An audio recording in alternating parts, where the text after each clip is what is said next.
WTHC. Good morning. Oh, afternoon. Got to get used to that, Dr. High. Morning for me. We just switched from 10 to 12 instead of, from 10 to 12 to 12 to 2 instead of 10 a.m. to 12. So we're used to saying good morning, and now we're afternoon. Good afternoon, everybody. You got the hippie here hanging out, and we have a great show coming up today. We got my man, Dr. High, over there. How are you, Dr. High? Good morning or afternoon. Good, thanks. Yourself? How's everybody doing? Good. I got my buddy down here, the DJ Extreme, DJ Fungi down here, Tim the Fungi. How are you? And our special guest, Louie. He says we can call him Louie. Louie from Spore.com. Is there anything else I should be saying? North Spore. I mean, no, that's our website. It's an honor to be here. I will always be happy to talk about mushrooms with interested folks. Let me ask you a question, because you kind of look familiar. Was it you that I was hanging out with on Clapper one day? I don't think it was. Okay. All right. Because there was a guy, he was a young guy like yourself, and I was walking around. He was walking in the woods finding mushrooms, and that's what we were talking about before when you came in. Yeah. Oh, for sure.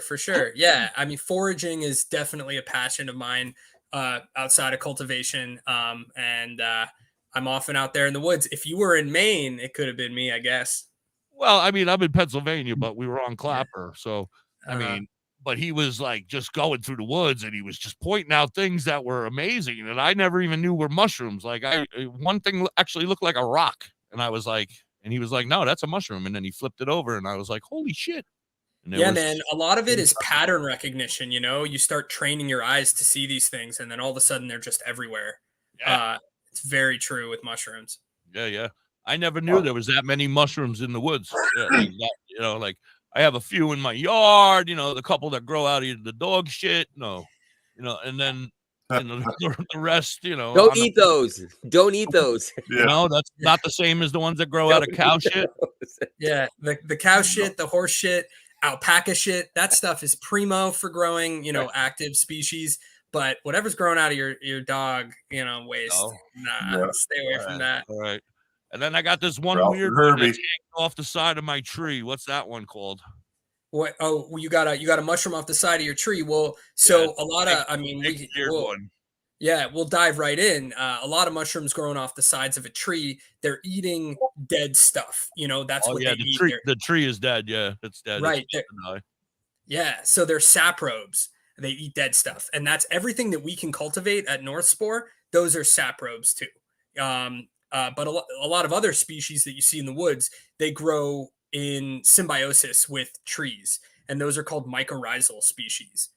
And so a lot of the most valuable edibles and a lot of these other things that you run into, they're sort of either impossible to cultivate or really, really difficult to cultivate. But stuff growing right off the side of a tree, it could have gills, it could have pores underneath, it could even have teeth. But yeah, it's just. I never really got that close. I should go break it off and bring it in here right now. It's right out there. Oh, dude, I could tell you something about it. Should I have gloves on? No, touching mushrooms is totally safe. Never a bad thing. Any mushroom. Right. There is one species, I think it's in like Japan or something. It's this red coral that's known to cause some problems with touch, but there's nothing in North America. Okay, good to know. But there are things in North America that you can't eat, like mushrooms. Yeah, that's absolutely right. You really got to know. Like this one that I'm about to go break off on my tree. Should I be? I have no idea what you got there, but all right, I'll go get it. Dr. High, Tim, you guys are in charge. I'm gonna walk away for a second. I'll be back in a couple minutes with a big old mushroom off the side. And of course, my son will be out there today. And broke it off the tree for me for no reason, just to bust it up. But it's been growing there for about 6 months now. So okay, well. Yeah, I mean, that alone tells you some interesting things about the mushroom. If it's been growing for 6 months, I bet he's got a polypore, something woodier that takes longer to grow. Yeah. So, Tim, you know a few things about mushrooms going by the fungi. What's your background a little bit? I don't know. The listeners probably know, but I don't. Actually, they kind of know because I live in a place where it's not legal yet for the use for PTSD treatment. So I'm a 12-year infantry vet, and of course, you've gone through the gamut of all of the heavy medications and the psychotropics through, your regular outlets. And I couldn't stand being a zombie, and I had to find a better way. My parents were hippies from, the 60s. So I grew up in the counterculture world. And when I, was in college, there's a time and a place for everything called college, obviously. So as I grew up and went through the military and so on and so forth, I always, had a affliction for, mushrooms. And when they started doing research for the micro and PTSD, it just clicked. I said, whoa, wait a minute. Like that's gotta be for me. And I started doing more research on it, and it really turned out to where, okay, like I can't find them in my area. How am I going to get them? So of course you start going to YouTube University and you find the, the easy, quick hack, methods of growing mushrooms. Yeah, there he is. And then before you know it, you've got a couple mono tubs and you are, doing it. So I do the and I walk into. What are we doing? How I got started in mushrooms. I thought you meant it. I was doing it. What the hell did I miss, you freaks? Do it now.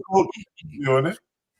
All right, so I got this mushroom. I don't know. Were you in the middle of a question or something? You want to answer that first before I bring this mushroom up? Yeah, I mean, Tim, go ahead. Just finish up maybe what you were saying. Sure. Yeah.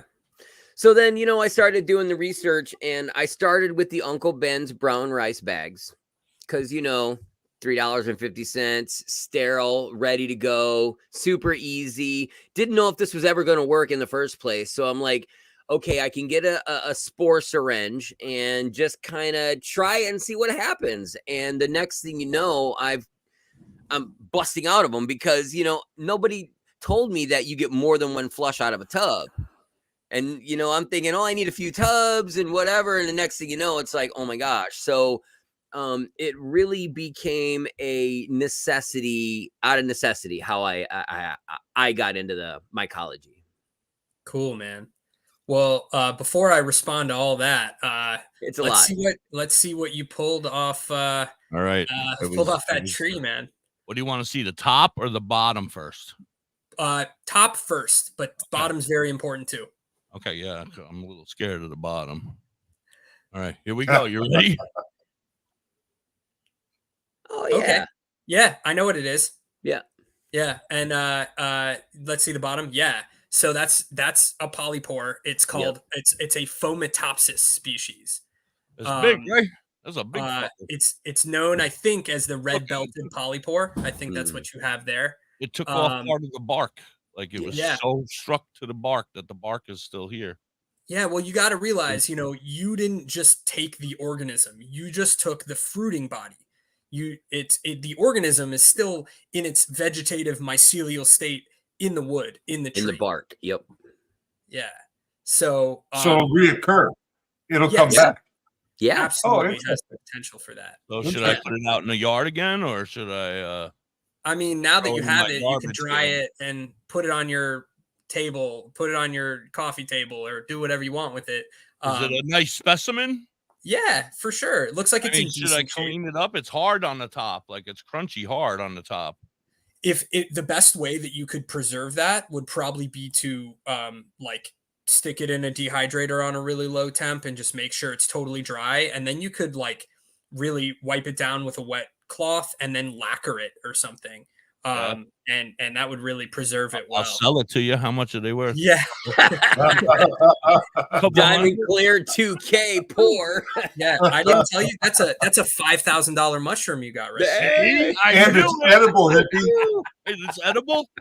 Yes. So the truth is it probably does have medicinal potential. There's a lot of mushrooms like that haven't really been tested or might have had traditional use. But there's no reason to believe that something like that doesn't have some of the same components that something like reishi has. You guys familiar with reishi? Well, I've heard of them. I'll tell you honestly, right off the bat, to me and you, between you and I, mushrooms every day. the only mushrooms I've ever really enjoyed were the ones that came out of the cow shit back in the day. And then I stopped those for a very, very, very long time. I don't even eat, like my wife, she'll put them in the food and I'll be like, I'm not a big fan. Hey, The that's texture, fine. too slimy, weird tasting. But I've never really tried a lot of them, so. I think that's important, man. I mean, there are so many different species and they can be prepared in so many different ways. So He's always trying to get me to eat one of them ones that you make into a hamburger. What are those ones? Portobellos? Sure. Yeah. She's like, oh, you don't know what you're missing. I'm like, Yummy. I don't know what I'm missing. I'm sure I'm okay. So I'll tell you, just yesterday, I was going to the gym with my wife, and the parking lot, like the little wooded area kind of right in front of it, there were chanterelles right there. Wow. Like right in front of our car. Who's she? And we'd found them there before, so I checked again and there were more. Nice. So I picked like a nice big handful, and I brought them up to Harpswell, Maine, which is where I'm at now, and we just had them for breakfast today in like an omelet. And those are like mushrooms that'll cost you, $30 a pound or something, in a store. So I just found them right there, and they're incredibly good for you. Love it. Good for you in what ways, sir? So all of the mushrooms, what are chanterelles? Is that what you called them? Chanterelles? Yeah. What do they have that benefit you? Yeah, for sure. So chanterelles, they're not looked at as like one of these medicinal or functional mushrooms like a reishi is. That's sort of like off in another category potentially, but they're one of the most highly sought after culinary mushrooms. And besides just lots of vitamins and minerals, they also have a lot of fiber. And so the fiber in mushrooms is really what makes them super special. They have these unique compounds sort of that comprise that fiber. It can be different in different mushrooms, but they're different long chain sugars called polysaccharides. And they basically feed our gut biome, and that's the basis for our immune systems. I got a couple questions. Yeah. If chanterelles, is that the one that the dude probably found in the woods that he was all excited about selling? Very much could be. Yeah, this time of year. It's the name sounds familiar, and this was like maybe a year ago, and my memory is good far back, but closer it's not so good. In fact, I just had another question for you, and it's gone. So there you go. I proved it. No worries. This is WTHC. Yeah, WTHC. Go ahead, Lou. I just wanted to say, like, I'm so stoked to be here. I was just in Colorado for the Telluride Mushroom Festival for a week. Yes. And yeah, it's a big deal. And did we have a vendor booth set up? Spore did not. Really, we're a pretty big mushroom company. I mean, I know. That's why I reached out to you guys. I'm like, I want the best. Yeah. I don't want, Mycology or other places. I want the best.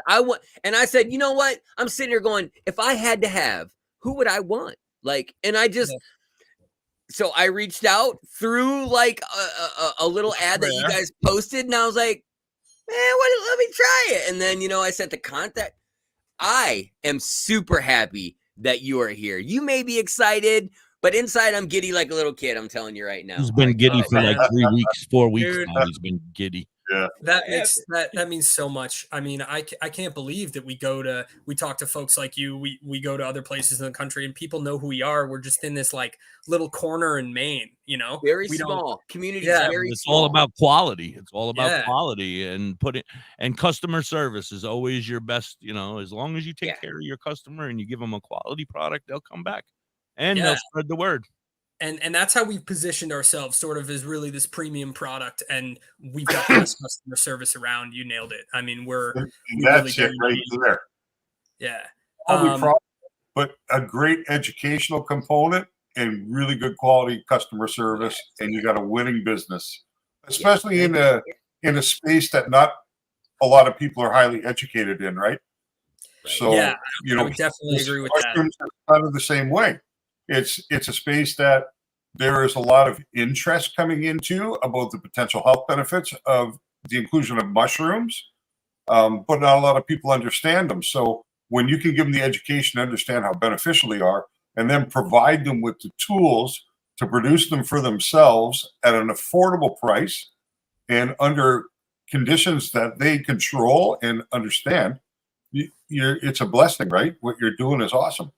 And that's what we're all about, is being able to spread the knowledge and let people know that these things aren't bad for you and that there's possibilities of medical help, especially with our THC. And we're experimenting. You know, we've all done the mushrooms in our day. I think I have. Yeah. I got them on the shelf now. Yeah. No, I definitely did them.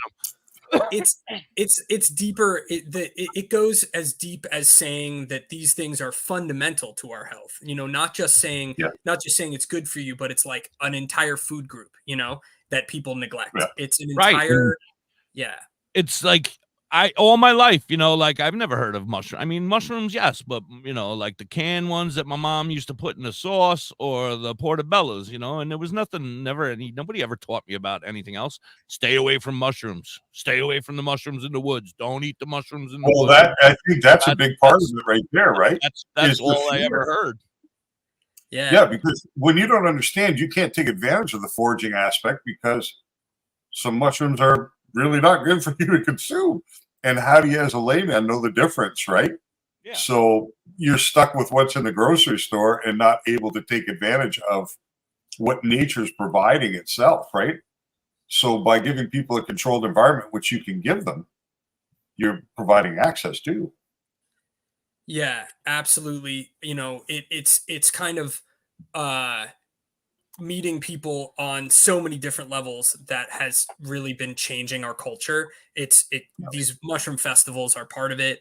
Having good websites and good resources, offering local classes, all of it kind of is necessary to shift our culture away from being mycophobic, right? Yes. And so we're just beginning this journey, but you got to remember it's been going on in China for like 1400 years or something. Oh, yeah. I mean, these Eastern countries, they've been working with mushrooms for so long. This is nothing new. A lot of it, at least. It's a staple in their food. A lot of it. Yeah. Like mushrooms are a big thing in their food over there. Yeah, food, as medicine, as a way of just understanding nature, and of course as a way to get high, man. That is a part of the you know, chemistry of these mushrooms.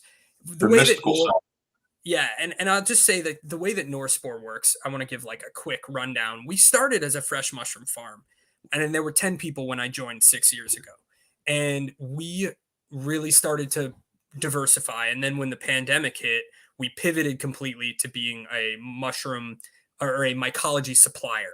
So we really don't grow much anymore. And we grow a lot of materials, or we produce a lot of sterile substrates and other materials like agar. monotubs.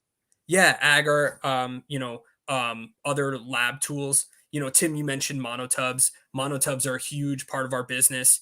And we have to be careful, right? Because we are advocating for culinary species and we can sell that. But, you know, dealing with spores or dealing with cultures is not something, even though we advocate for the decriminalization and legalization of cubensis and of psilocybin containing species, we can't advocate for that growth because it shows too much intent. And we do not intend our products to be used that way. I have to say that, and I mean that. I don't either. I don't intend you guys to go out and use those products in any lion's other way. mane.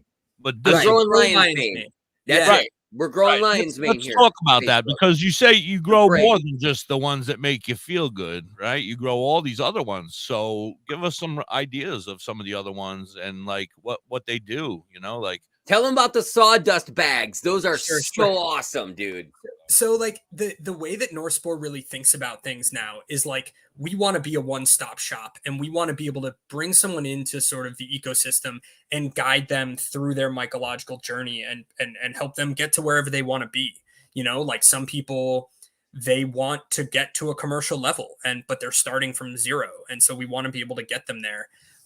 So we have these 4 species of spray and grow kits, and they're 4 pounds, and they're nicely packaged, and they come with a little sprayer, and that's blue oyster, golden oyster, pink oyster, and lion's mane. Oh, yum. Yeah. Yum. Those are all going to be like easy species that'll grow right on your countertop. And then those are ones that you would cook with and eat, or yeah, absolutely. or And you so turn them into medicine like pills. You grind them up and take them as pills, or you could, man. Mr. Hippie, sir, you could definitely hippie or the hippie is fine. the hippie. Yeah, you could. My dad was hippie, sir. Yeah. I work for a living, damn it. You could take any of those mushrooms, and if you don't like frying them up, man, grind them up and put them in pills. Sure. They have really powerful potential that way. Like oysters have naturally occurring statins that can be really good for cholesterol, for example. And lion's mane is probably the most exciting these days in its cognitive boosting potential. So people love that one. Lion's mane and cordyceps. There you go. Yeah, lion's mane and cordyceps. Cordyceps is another one that we offer in tincture and capsule form. That is really, really good energy booster, aphrodisiac. Has again like thousands of years of traditional use. So our medicines. Where do you achieve the highest medicinal benefit from these mushrooms, in their fresh state as a cooked product, or in a dried state and then powdered and encapsulated? Where is the greater intensity of medicinal benefit? Certainly in the fresh form. Fresh form. Yeah, there's no doubt about it. Nobody really. I mean, there will be people that may make the argument that it's pretty much equivalent if extracted very well, if dried and extracted very well. But I mean, my grandma. Sorry. Yeah, you're just not going to get a better way for our body to recognize the nutrients than a lion's mane fried in butter, and cooked thoroughly, something like that, because you have alcohol soluble components. As long as you're breaking down those cell walls, we're designed to extract those nutrients. They should always be cooked.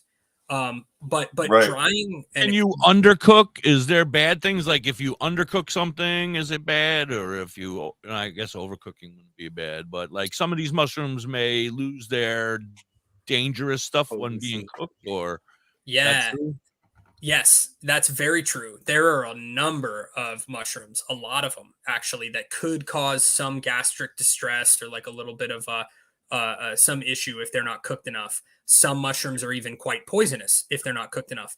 You may have heard of morels before. Yeah. If you eat morels undercooked, you can get very sick. Yes. You need to eat. You need to cook those thoroughly, and then they're amazing. Like sick how? Like throwing up, diarrhea, kind of sick, or like, wow, I'm seeing stars again. No, not stars. None of that. Unfortunately. Okay. All right. Okay. And morel's weird. It doesn't have a skin cap. I'm sorry. Yeah.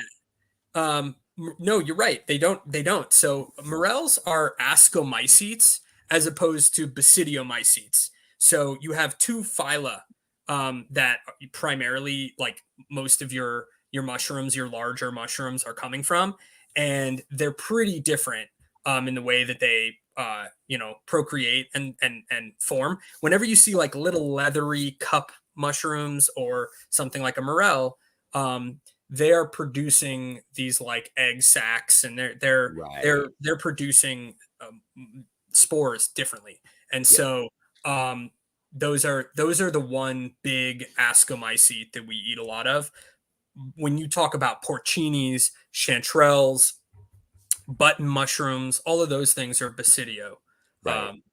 Which is what you normally would see. Like everyone's recognized that's your common North American type. Yeah, your cap and stem mushroom. Everybody's seen this. You look underneath, and just like that, that polypore you pulled off that tree, it's either got pores underneath or it's got gills. Typically, sometimes it's got little teeth hanging down, little stalactite looking things. I would And say it has pores if it had anything. That's about yeah, it. But it might not be like, I mean, does it grow and change? I mean, I can't get it any closer than that. no, that's it. That's full grown. I mean, Yeah. those do grow year after year. I Potentially wonder what those, they're putting there. Was but, it edible? This is not edible, you said, right? too woody, man. Yeah. That'd be like taking a bite of bark. All right. But Too much like yeah, a tree. What the about cookies- teas or something? Yeah, you could make tea or tincture with it. Sure. But what's the benefits from it? Well, that's the thing is I'm sure there's some Some fiber. information.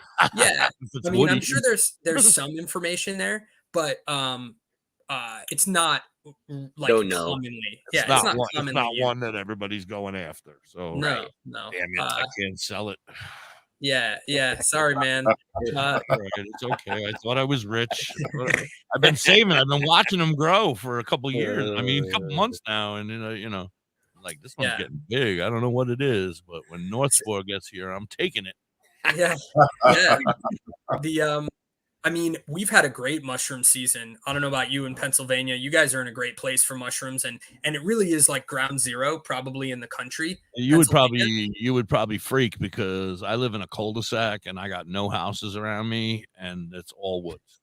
Yeah. Like for 300 yards that way, 400 yards that way, 150 yards back, all woods. I could just go back there and walk and look. But Let me tell you something, hippie. You could walk out there, and there over the course of a year, I shit you not, you probably have thousands of species of fungi. If you really looked at it, there is an estimated like 4 to 6 million all right, species. let me add to this. Wow.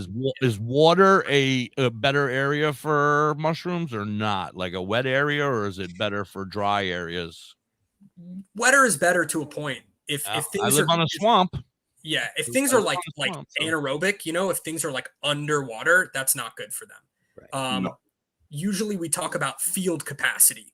We talk about it in the same way when we're cultivating, and it's the same Wetness. thing outdoors. You want like a wet sponge is Yeah. kind of the perfect like Specimen. moisture level, for a mushroom. And so kind of like wet, like washes, wet areas that don't like stay super wet are 1 drop of water coming out when you squeeze. Yeah, that's right, Tim. That's right. We had a couple questions over, not a lot, but Raggy lives all the way over in the United Kingdom. Hey, and Raggy! He was wondering if you ship to the UK, or would you ship to the UK if he was interested in something. So we get people reaching out from all over the world. It's incredible. I fielded an email today from Ghana. Like, I'm telling you, all over the world. And unfortunately, we can't ship live product to most of these places, sort of for obvious reasons. I mean, you need like special agriculture certificates and things. And frankly, with the demand we've had just in the US, it hasn't really been a priority. I mean, we're working on that, but we can send tools and books and, inorganic products of all sorts to anywhere, really. Shipping is going to be a bitch and a half. For UK, it's always a bitch in the ass in the UK. Yeah, but we can do it, and if you reach out, we can maybe help you find some resources. I know a few companies and contacts in the UK, and other places in Europe. But yeah, just sourcing genetic material and things can be a really tough. Is there like, could he go? I don't know what the UK looks like. I don't know if there's forests in the UK. I've never been. Yeah, But there's forests, and it's a damp country, so probably perfect for mushrooms. Could he go and like look for mushrooms there? Is there like British mushrooms that we don't know about that are Yeah, better? I mean, that would be the absolute best thing to do. If you can learn how to culture your own, you can very easily go find a local oyster species. Oyster definitely grows there. And then you can take a culture from that, because when you take tissue from a mushroom, its tissue can revert back to a mycelial state and Yes. can take over an agar plate or spawn, and then you can propagate from there. And that's most of what North Spore does. We don't work with spores really that much at all, because unless you're trying to like breed, you don't, or do some selection. If you just like apples, man, or oranges, if you have a strain that you like, you want to just kind of extrapolate it forward. Make a print. Or weed. Yeah, weed, same way, exactly. Weed. Like if you have a strain that you like, you and they do now work with strains in tissue culture with cannabis too. You don't just have to go from clone or seed.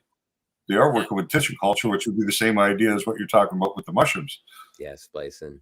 So, Doing a spore print is super, super easy. So you take the cap and you put it in between two pieces of aluminum foil and you just press it with a book.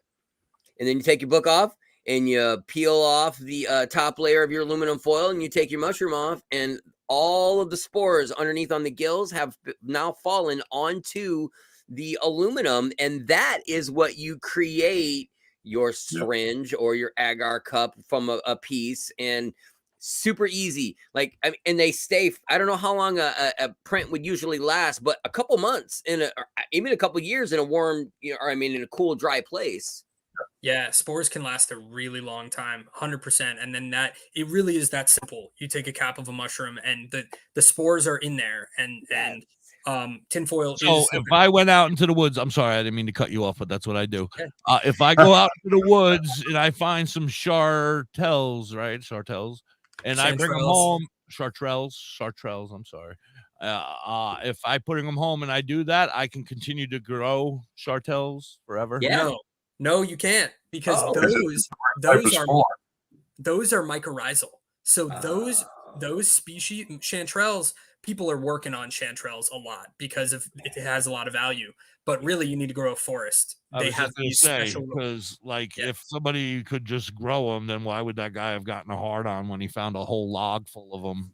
Right. He was like, I am gonna make so much money on this log, hippie, and I was like, I don't know what you're talking about, bro, but okay.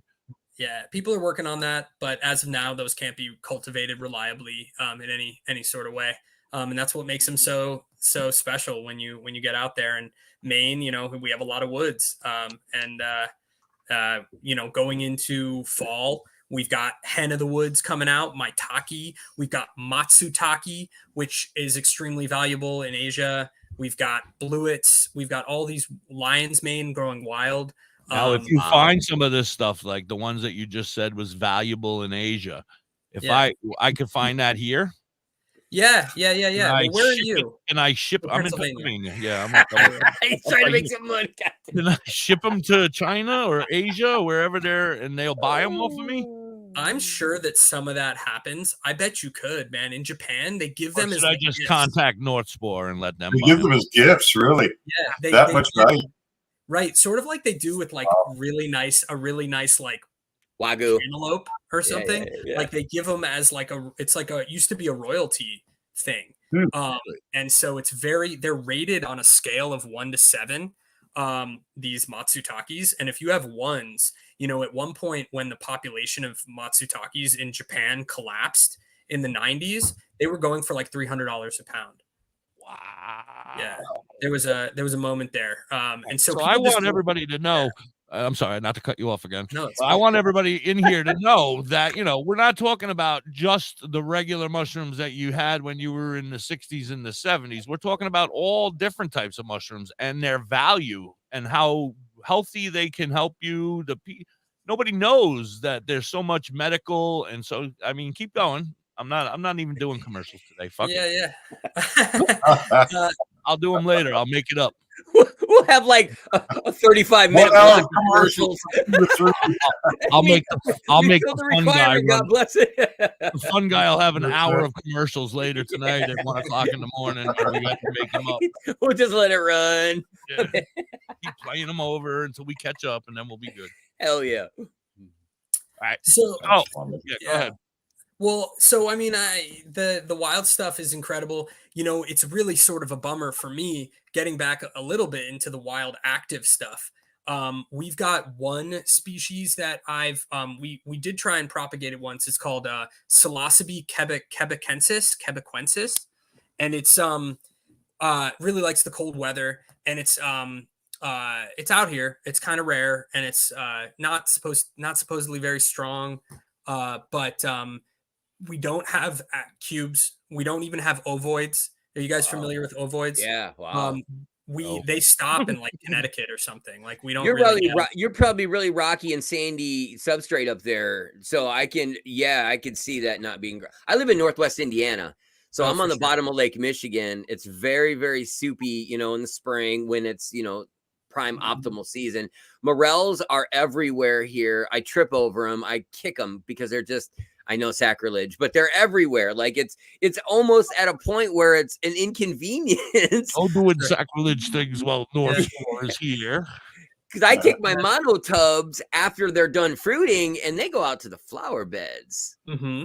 So I don't want the contamination of the two coming together, because then you never know what you're going to get. Like, I kind of just like it being its own colony over here. And I love what you said there about taking the monotub and putting it outside. I mean, a lot of times people don't even think of that, or they don't realize that there are such huge differences between cultivating indoors and outdoors. yes. And when you're indoors, like you're so susceptible to mold for a lot of different reasons. Trench is the worst. Yeah. You get these green molds, Yes. trichoderma, trichoderma, however you pronounce it, Right. It sucks. But nature hates a monoculture, right? And so it's always trying to fight you on that. Yeah. And when you have that inside, though, you can take that tub, even if it seems like it's done for, and just dumping a contaminated tub outside, that mold won't thrive in the same way. Nope, not at all. Yeah, and then you can still get mushrooms outside. Because you have all kinds of bacteria, airborne bacteria, that eats that mold, that trike, that all the other sour contaminants. And I always, you show people and they're like, they take a picture, oh my God, it's contaminated. And you're like, if it's green, it's got to go, buddy. Like, get it out of there, get it away from the rest of your tubs, or you're going to have just a wasteful cycle. So absolutely, outside, that's the biggest thing. And it don't matter where you live. I mean, you can be in Arizona and dump them outside, and then it can be they're gonna dry up and die. Yeah, I mean, people ask all the time. Actually, in New Mexico, Arizona, Southern California, people reach out and say they got peyote down there, so screw them. Yeah, they're good. That's what they should be looking for, right? Yeah. I mean, but if Their compost, they can grow in their compost pile, and that's what I do is a lot of my leaves and other yard. We have a garden, so all of our garden material, all of that material goes in a composting bin, and I will stack every now and then. So then you'll get them popping out the sides of the compost deal, which is amazing. But no poop or anything, dog remnants or anything like that goes in there. It's only 100% natural ingredients, so it's amazing. Yeah. And now we're talking about the ones that we can have a good time on now, right? Yep. Yeah, we shifted back over to that. Yeah, it's okay. I like those ones more, and I've experienced those. Dr. High, you've been very quiet. Please ask away. Because I love to learn, man, and I know when I know when it's time to listen, and I know when it's time to talk.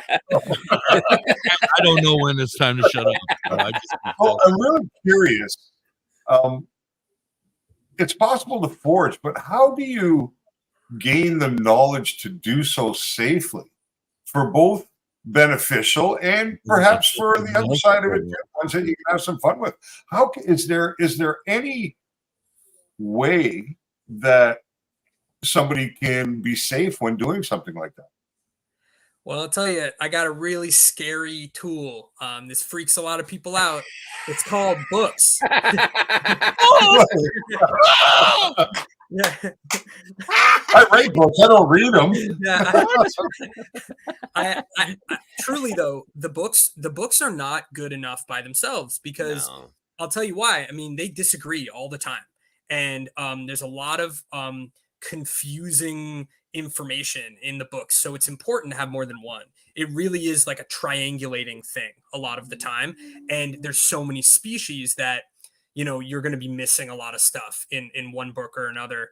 A lot of the information that was in books 10-15 years ago was basically taxonomy that they took from Europe. Those species aren't even what we have here, and so all the names have changed in the past 10-15 years. So beyond a few books, I mean, it really is because it's such an open area. We've only identified maybe 5 or 10% of all mushroom species. So it's really getting on forums like whatever it is, Reddit, Facebook, etc., and then also being part of local mushroom communities. The North American Mycological Society has there's 90 different affiliated groups, and so if you can find a local group to go on a foray with, they're going to know. They all have incredibly knowledgeable people that there is no How do they look on rookies, though? Do they accept rookies? Everyone's got to start somewhere. Everyone's got to start with a puppet on his hand. Listen, people with knowledge love to help others gain that knowledge. They like to share. Not everybody. Unless it's knowledge of the banking system and what's going to happen with crypto. A lot of people are open to sharing. Nobody's telling me how to get rich. I've been trying forever. Nobody's sharing that knowledge to me. I got a question. Some of these mushrooms that you are talking about, do they have other mushrooms that could be dangerous, and look very similar? You know what I mean?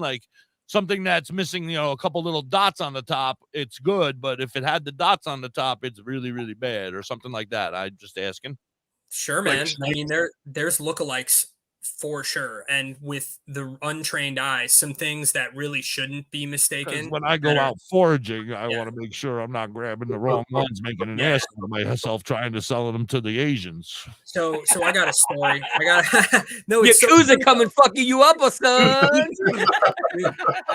What you doing? It's the Cambodian dude. It's the Cambodians, man. I was in Washington State, and that's what they go and they hunt for morels and they hunt for these things, and then they've got these camps that they set up. Yes. It's like the Wild West out there. Ferns too.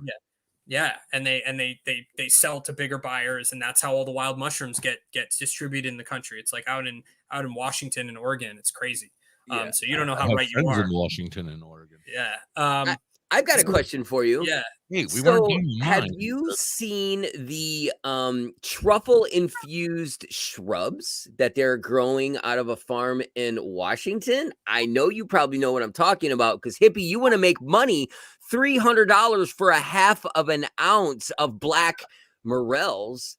And if you can buy a tree that already has it infused from the get-go, you send them a soil sample and they say, yes, it'll grow, or no, it won't. And they guarantee the growth of these trees. Now, they ain't cheap, but I mean, there's a problem there. I'm cheap. Well, you have to get the pig too. Yeah, you're gonna be taking a gamble no matter what, because even if they guarantee that the tree grows, they can't guarantee that the truffles grow. And if they're telling you that, they're lying. Okay. Maybe there's 15, 20, 25, 30, they might be getting a success rate that's pretty cool, but it's not a guarantee. I promise you. There are local truffle species to Oregon and Washington and things. Even on the East Coast, we've got Appalachian truffles, and I promise you, in the next the Appalachian Trail. Yeah, we're gonna be seeing chefs after those things. Dude, I know. They're going collecting incredible. Today. Show's over. I'm out of here. I had psilocybin truffles from the Netherlands once. Psilocybin truffles. Oh my God! I'm telling you what. Regular mushrooms are amazing until you have a truffle. Game changer. Yeah. Philosopher's Are you talking about taste or effect? Philosopher's Stone. Everything. Is that what you just said. Everything, really. Yes. Yeah. So the whole thing with truffles in the Netherlands is crazy, because they outlawed mushrooms, so you can't buy psychedelic mushrooms, but you can buy psychedelic truffles. Which is whatever. You gotta love the Netherlands. Yeah. You gotta love them. We got to get Rockbilly Radio to send us some truffles, man. Absolutely. What the hell? You can ship non-fruiting material, I hear, through the U.S. Post Office. There's other companies that sell the syringe spores. And they say it's completely legal to ship until it becomes a fruit. Then it's illegal to have and to ship. So I don't know if you guys even sell the spore syringes in your kits for oyster mushrooms or anything like that. I wanted to ask you about that because I didn't really see that, and I'm not quite sure that's how you guys want to do your thing, as being a supplier. Yeah. So as I said before, North Spore is supplying all different culinary genetics, but we don't supply spores or liquid culture for any active psilocybin containing species at all. We have the grow systems and the sterile substrate for you to do whatever you want to do. We don't want to know We nothing. don't advocate for that, but if it's legal in your locale, that has nothing to do with us. But the culinary side is still a big specialty of ours, and we only sell liquid culture. Now, liquid culture versus spores is an important thing to sort of think about. You got to think about the life cycle of a mushroom. People confusing spores and liquid culture is like confusing roots and seeds. Yes, that's the confusion there. So when you are working with spores, you still need to get it to germinate. If you're working with liquid culture, it's already germinated, ready to go. So it works better. It works faster. Yeah, that's kind of the instead of 3 weeks in a spawn bag, you're gonna have maybe a week. Does it cut like a third of the time out? I would say it's more like it's 3 weeks. It cuts about a week, or two, but potentially 2. I mean, it just depends on how aggressive the species is, and strain is, what your conditions are. But yeah, it cuts it a third off of it or so. All right, I got a question. Yeah, go for it. Kind of what I do.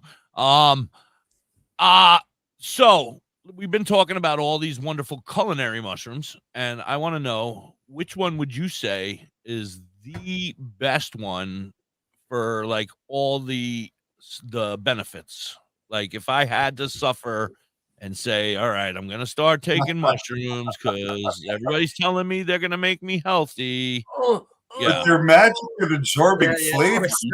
I'm not talking about the magic ones. I'm not talking about the ones that make me see stuff. I know those ones. I want to know which one I should be taking to give me fiber, because my doctor says I need some more fiber, and and heart, vitamin D, all the mushroom goodness. I have a signs of an aneurysm, and so that's your aneurysm up there, doctor. Well, look, I mean, it's hard to choose one, right? And they all have a lot of the same benefits across the board that, like, I think a lot of people forget that they all share a lot of the same benefits. I mentioned reishi earlier, and it's impossible not to talk about that one because it's known in China as the mushroom of immortality, and has another one is turkey tail that has it has pharmaceuticals derived from it and is used in cancer treatment in Asia and things like that. The beta glucan content is super, super high, and that's those polysaccharides that I talked about. But I think it's really interesting to mention lion's mane. Do you guys know who Paul Stamets is? Yeah, he played for Kiss. Paul Stanley. I know. Well, this guy's face paint is a little different. Paul Stamets is world-renowned mycologist, really credited with sort of sparking the movement and being foundational to it in the US. Has written a bunch of books, is part of a lot of studies now. He's controversial in a lot of ways too. He tends to say a lot of things before there's research to back them up and things like that. But he came up with this thing called the Stamets stack. You guys ever hear of the Stamets stack? No. So it basically, and he has reasons for it. I think research is ongoing into how effective it really is, but it's niacin, lion's mane, and psilocybin containing species. And basically, is that his last name? Did you say that's his last? The Stamets stack? Is that what the Stamets? Yeah, Stamets. The Stamets. All right, so it's his kind of idea. He's putting these three together. Is that what you were saying? Yeah, and I gotta say it's brilliant because you take I guess there is when you consume psilocybin, there's some vasoconstriction, and so the niacin reverses that and is a vasodilator, and so magnifier. Kind of, and it magnifies ×10, baby. Yeah, and then you also have lion's mane, which is known for its cognitive enhancement helping with clarity and focus. And so you add that on too. And so I was going to say, Hippie, take your lion's mane. You know, it sounds like that might be the one for you. Is that the brain one? Yeah, that's the brain one. Yeah, Is that the one that looks like coral you see under sea when you see it in a grocery store? It's got all the little white like things that come up. Is that the lion's mane? Is that how you identify it? Or yeah, I mean, it's going to be like a pom pom, and it's got it's got sort of a branching structure a little bit, and it will have those spines, little tiny sort of little arms coming off of it. And they that's where the spores are created. That's where, if you zoomed in, you would see those basidia cells, just like you see on gills, just like you see in those pores that you see on a polypore. And yeah, no need to be afraid of that.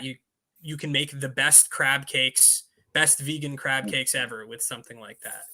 So lion's mane, what we'll do is inside of your brain, you have these little hairs that move the electric energy through your nerves of your brain. And through time, they start to break down, kind of like, the hairs in your esophagus, and they start to wear out. And that's when you're having your old age and your Alzheimer's patients, that they lose almost all of that.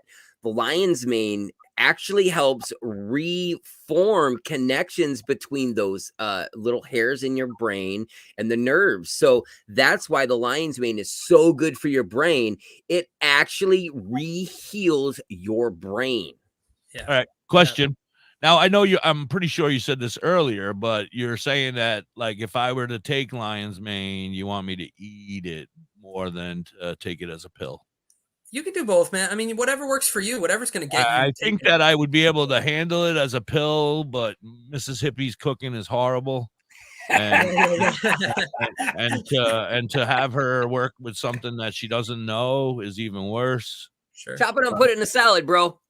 Yeah, raw? I mean, you can eat. See, that's the thing. Can I eat that one raw? Chicken? No, you should or cook it. Really? You damn. Yeah, you don't want to eat lion's. Kill me, you fuck. I've eaten undercooked lion's mane. It gives you a stomach ache, I promise. Oh, does it? Okay. I got enough stomach problems. I don't need your help, Timmy. Yeah.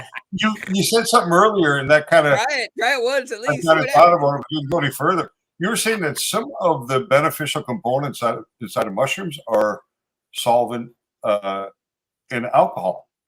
So is that why a lot of times it's good to use a red wine or a cognac when you're cooking down your mushrooms to kind of bring that into the juice? Is that why it's used? Or I wouldn't say that there's enough action there on the mushrooms with the alcohol to really be doing that. That's just culinary. That's just delicious. But because it would take, if you do an alcohol extraction, you're going to be doing that for weeks. It's going to be sitting in there for weeks and weeks. So it's mostly the heat when you're cooking that's going to break things down. What am I extracting with alcohol? Well, I was thinking more like cannabis, because you can strip cannabis very, very quickly with alcohol. Right. So that's my experience. I didn't know mushrooms were a much longer like soak period and things like that to get a proper extraction. So the sort of gold standard of extraction with mushrooms, and there's multiple ways to do it, and truly extraction isn't my specialty, but I used to do the standard double extraction, is called a double decoction, and it's a hot water and alcohol extraction. You end up with a tincture that's like 30% alcohol often, so it's shelf stable, and yeah, I mean, that's recognized to have basically the maximum amount of the components within that, and so it's pretty good. Can you buy these preparations? Sure. Like, are they mostly available? Yeah. Thank you for asking that. He's gonna break his North Spore sells the capsules. We sell the tinctures. We use the best extracts in the game. I promise you that. This is really important, what I'm about to say. Use fruiting body extracts. Fruiting body. That means the mushrooms. Some of the products out there, a lot of them, they just use the mycelium, but they're not even just using the mycelium. It's myceliated grain, which means you're getting an extract of grain as a large proportion of that. And if you're trying to get mushrooms, you're getting not getting what you're Grain. trying to buy. So, But Do the you tincture pref- you're just putting under your tongue, right? This is the intended use, correct? yeah, you can hold it under your tongue. There's a lot of protocols that will say that hold it under your tongue for 30 seconds and then swallow. But you can always just put it in a drink, put it in your coffee, in a smoothie. You know, I took cordyceps tincture this morning. I brought a little bottle for my dad. I make sure he's taking it, and I took some of his. Cordyceps is a really incredible one that's gaining traction in the US. It's a weird one. It grows in nature off of insects. And Good. you guys, good. Yeah, I'm interested. The Last of Us was a show that just was a big deal this past year. Yes. Zombies, cordyceps. Yeah. Yeah, you know what? It's interesting because a couple of months ago, I bought into an online dispensary. So I have an online dispensary, but it sells both cannabinoid products, but a full line of mushroom capsules, cordyceps, reishi, 12 mushroom, 14 mushroom blends and stuff like that. And because when I bought in, part of the buying in was receiving a pack of the products, right? Mm-hmm. And I'm in Canada, so I couldn't receive any cannabinoid products. So I got all the mushroom products that were legal to come here. And I've been taking them for, I'm going to say 3 months now. And I really feel a difference. Like I was so surprised at the change, right? I didn't know much about it, but it's really like piqued my interest so much. That a documentary I saw on Netflix about how the fungus and that communicate in the forest through these Fantastic. networks. Yes. I mean, fucking fascinating stuff. You know what I mean? Yeah. Like there's something really special about them. We got to meet that guy. He was at Telluride. He was at the Telluride mushroom. His name's Louis Schwartzberg. Same name. Louis. Yeah, Shout out to Louis Schwartzberg. Dude, that guy is doing some fascinating work. He's working with these some of these psilocybin studies, and he's providing the like music and the visuals for the study. It's really, really trippy. With the intent to trip the people out while they're I love music and visuals when I'm tripping. Yeah. So hopefully that'll help a lot of people. It's just about every state now, right? That has some movement to get some of this stuff legalized, decriminalized. And Hippie, early on, you were talking about the VA, and that's the route that it's going to happen. That is how you get bipartisan support. That was Dr. High, but yes. Yeah. That's one of our major things is the veterans, the VA, the older folks who could use this stuff to benefit. Yeah. And that's the thing, right? Where the VA is recommending that their doctors start looking at some of these psychedelics in the treatment of PTSD and anxiety and things like that to come along with being a veteran, they're still telling their doctors no to medical marijuana. So they're actually opening up more to the psychedelics than they are to the cannabis at this time. So that's a tremendous advancement in the way that they're proceeding. I can't believe the way mushrooms have advanced in the last. I feel like it's been the last 4 or 5 years only that it's been like, wow. Psilocybin legal in Canada when I was a kid, in the 80s and 90s, but it was only the good ones, and then they kind of disappeared, and I didn't really hear about them for a long time, and then all of a sudden, they're like back, and they're the booming. Psychonauts are back. We're back, baby. Yeah, we're back. Well, that's just because there's.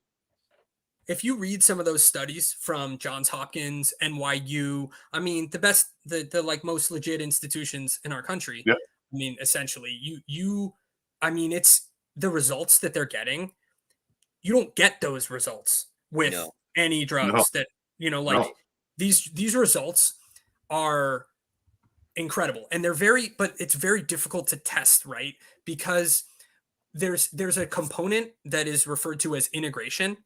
That's really important, right? If you just take a drug, a lot of times the doctors, they're looking at some Prozac or whatever, and they're just looking at the direct effect on your life.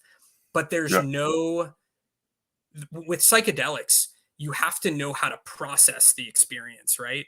And so the integration component and how do you take what you just experienced and use it to change your life is such a big experiences. And Right. that's a big thing. You're seeing a lot of guided sessions with therapists that use and are using these psychotropic drugs or psilocybin mushrooms for that very purpose. And all of my veteran friends come out and they're like, dude, it was incredibly life-changing. I released things that I've carried for my whole life, and they feel 100% healthy. They feel better than they've ever felt. Their connection with their family and loved ones is way stronger. You're not a zombie on all of this heavy medication.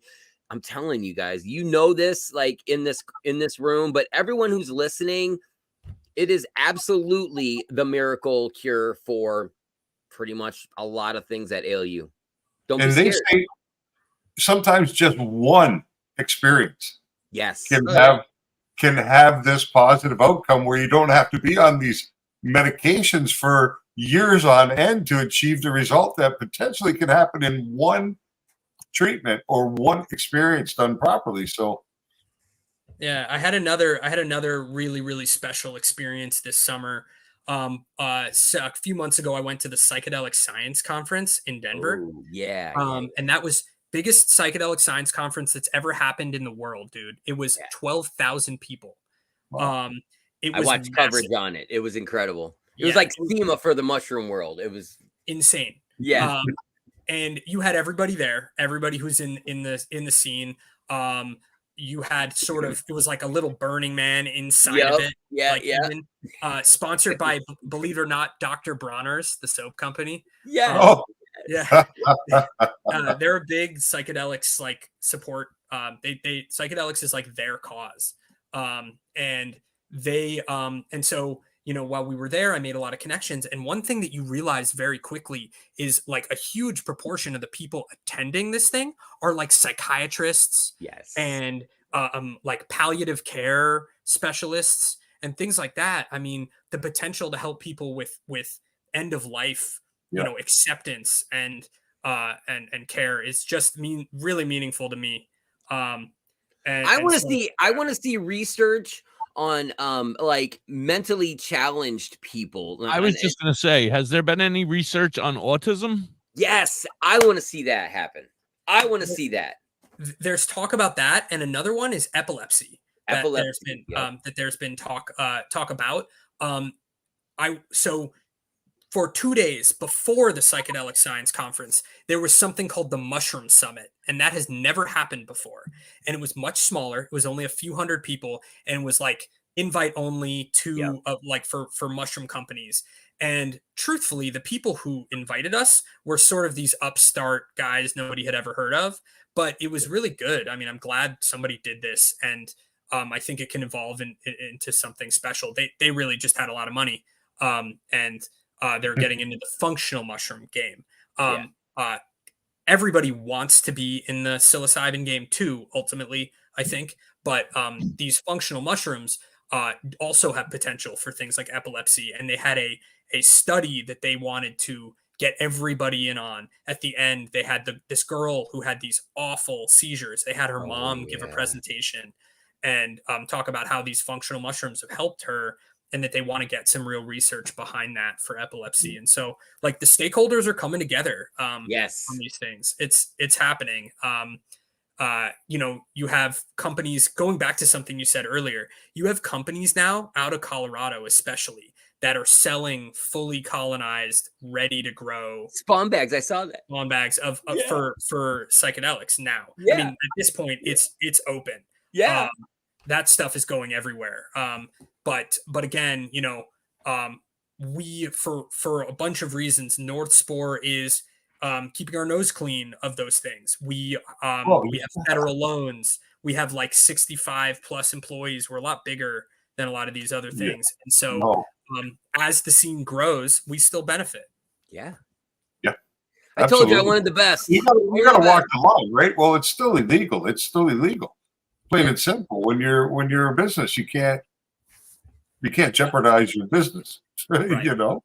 And you guys, there are so many other things we can be involved in. Myco materials is another thing. People can be. That's just just getting there. I mean, you have companies like Ecovative and Bolt Threads. These companies figuring out how to make leather and things out of mushroom mycelium. You know, so we're talking about.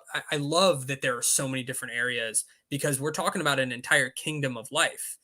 You know, I just had a guy, and it happens like every day. I had a guy reach out earlier. I had to reschedule a call with him, but he's interested in mycoremediation, which is using like cultivation of mushrooms and different strains to potentially clean contaminated areas. So I mean, there's all sorts of shit. It's great. I heard there was something like that for like oil or something. No, for oil spills, and I heard that there's instead of kitty litter. Come on, I'm a firefighter. We use kitty litter. Ask yourself what oil is. And stuff like that. Yeah, ask yourself what oil is, right? It's hydrocarbons. It's basically carbohydrate in a different form. And so in like a more complex, older, form. And so it's polycyclic hydrocarbons is what that's called. And the oyster mushrooms in particular can break it down into harmless carbohydrates. And they can be trained to eat it. And you could use that. Now, it's a lot more complicated than people think. Mycoremediation is hard. And so people reach out to me and they want to fix a big problem. And I'm like, what experience do you even have growing mushrooms? But it's basically you would have to train a strain. You have to be able to incorporate that material in some proportion, right? You can't just use all of a contaminant. You're going to have to mix sawdust in or something. Right. And think about how much labor that would be. And then you got to harvest all the mushrooms and remove them if they harbor a contaminant within them. And so it's like, it's a cool thing, but it's difficult. It'd take months for that tank. Months. All right. Why don't we do a commercial really quick, and I'll get at least one of them in here today.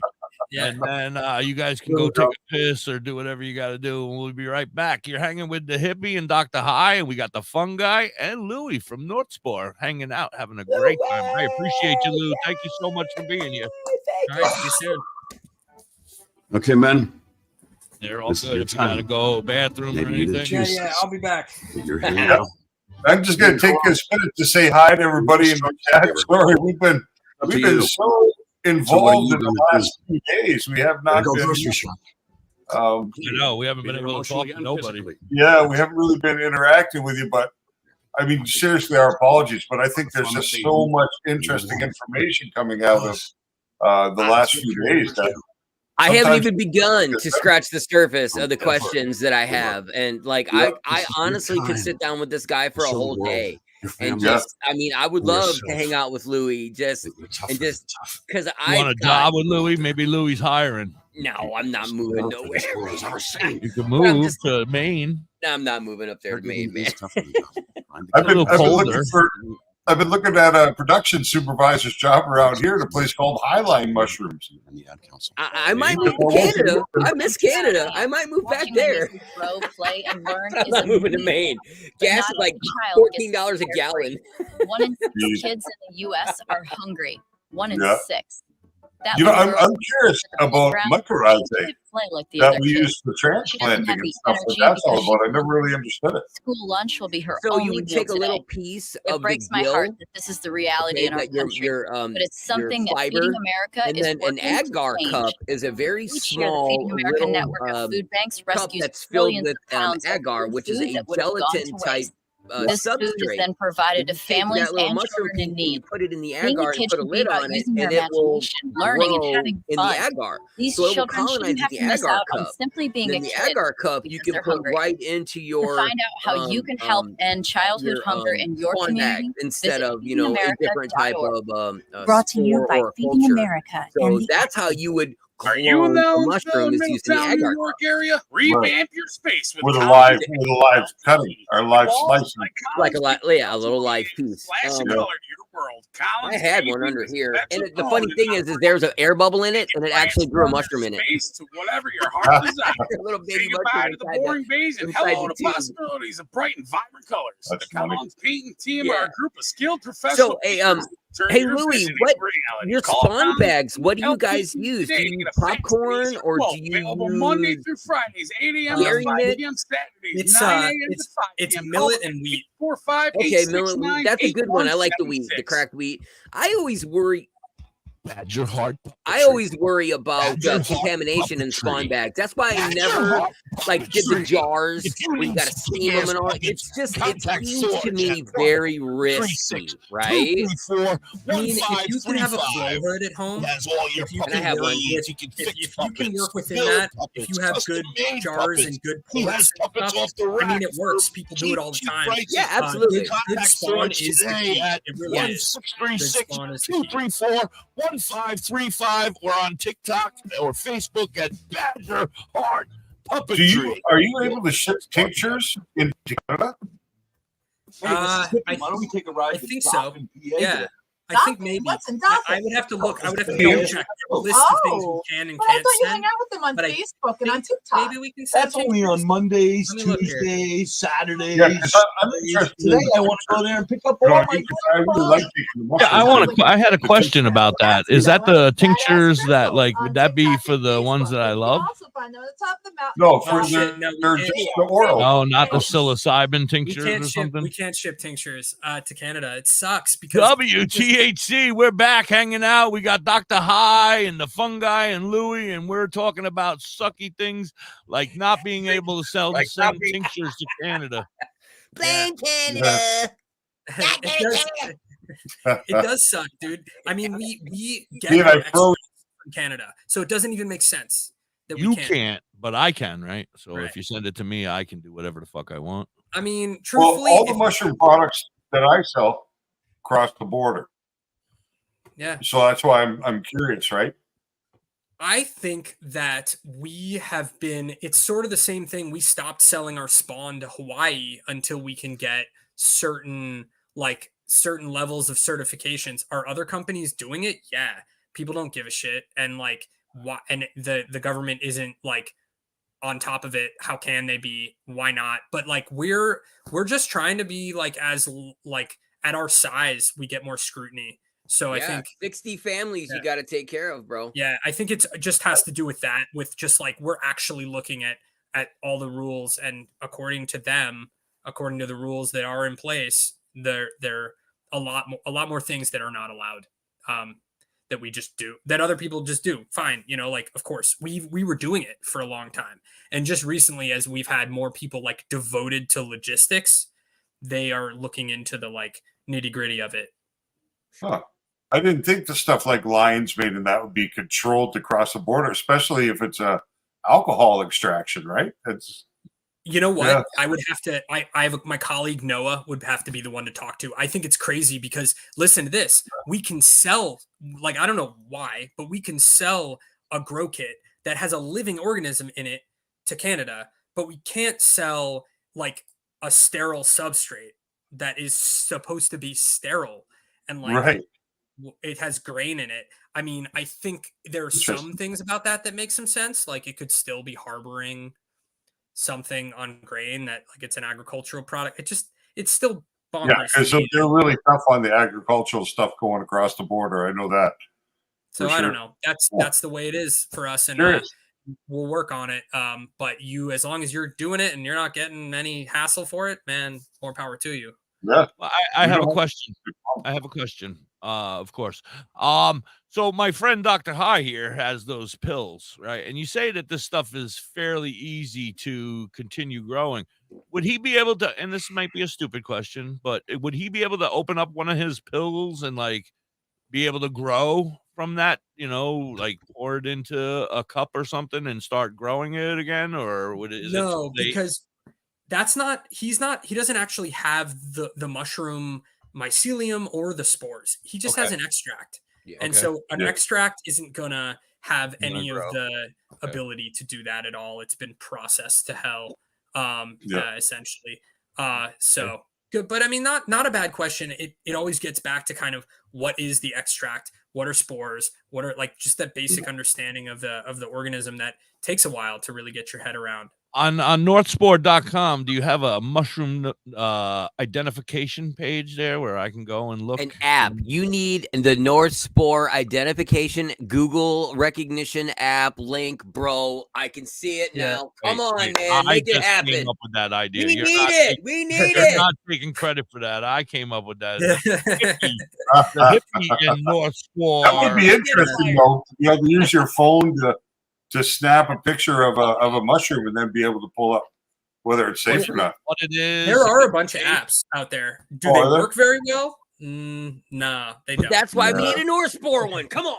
I am the North Spore app. You send us an email on info, INFO. We're friends. You and I are friends now, Louis. So I'm going to be calling you all the time. I'm going in my woods right after the show. God damn it, Fungi! What the hell do you want now? Need your number. I want the hippie on the app. I can see the app and I can see the hippie like holding a bunch of mushrooms, like holding a magnifying glass. Well, that's what I said. How are they going to feel about me as a puppet at this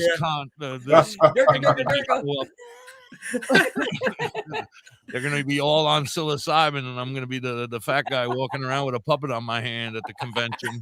Oh, he ain't on your head. I need mushrooms.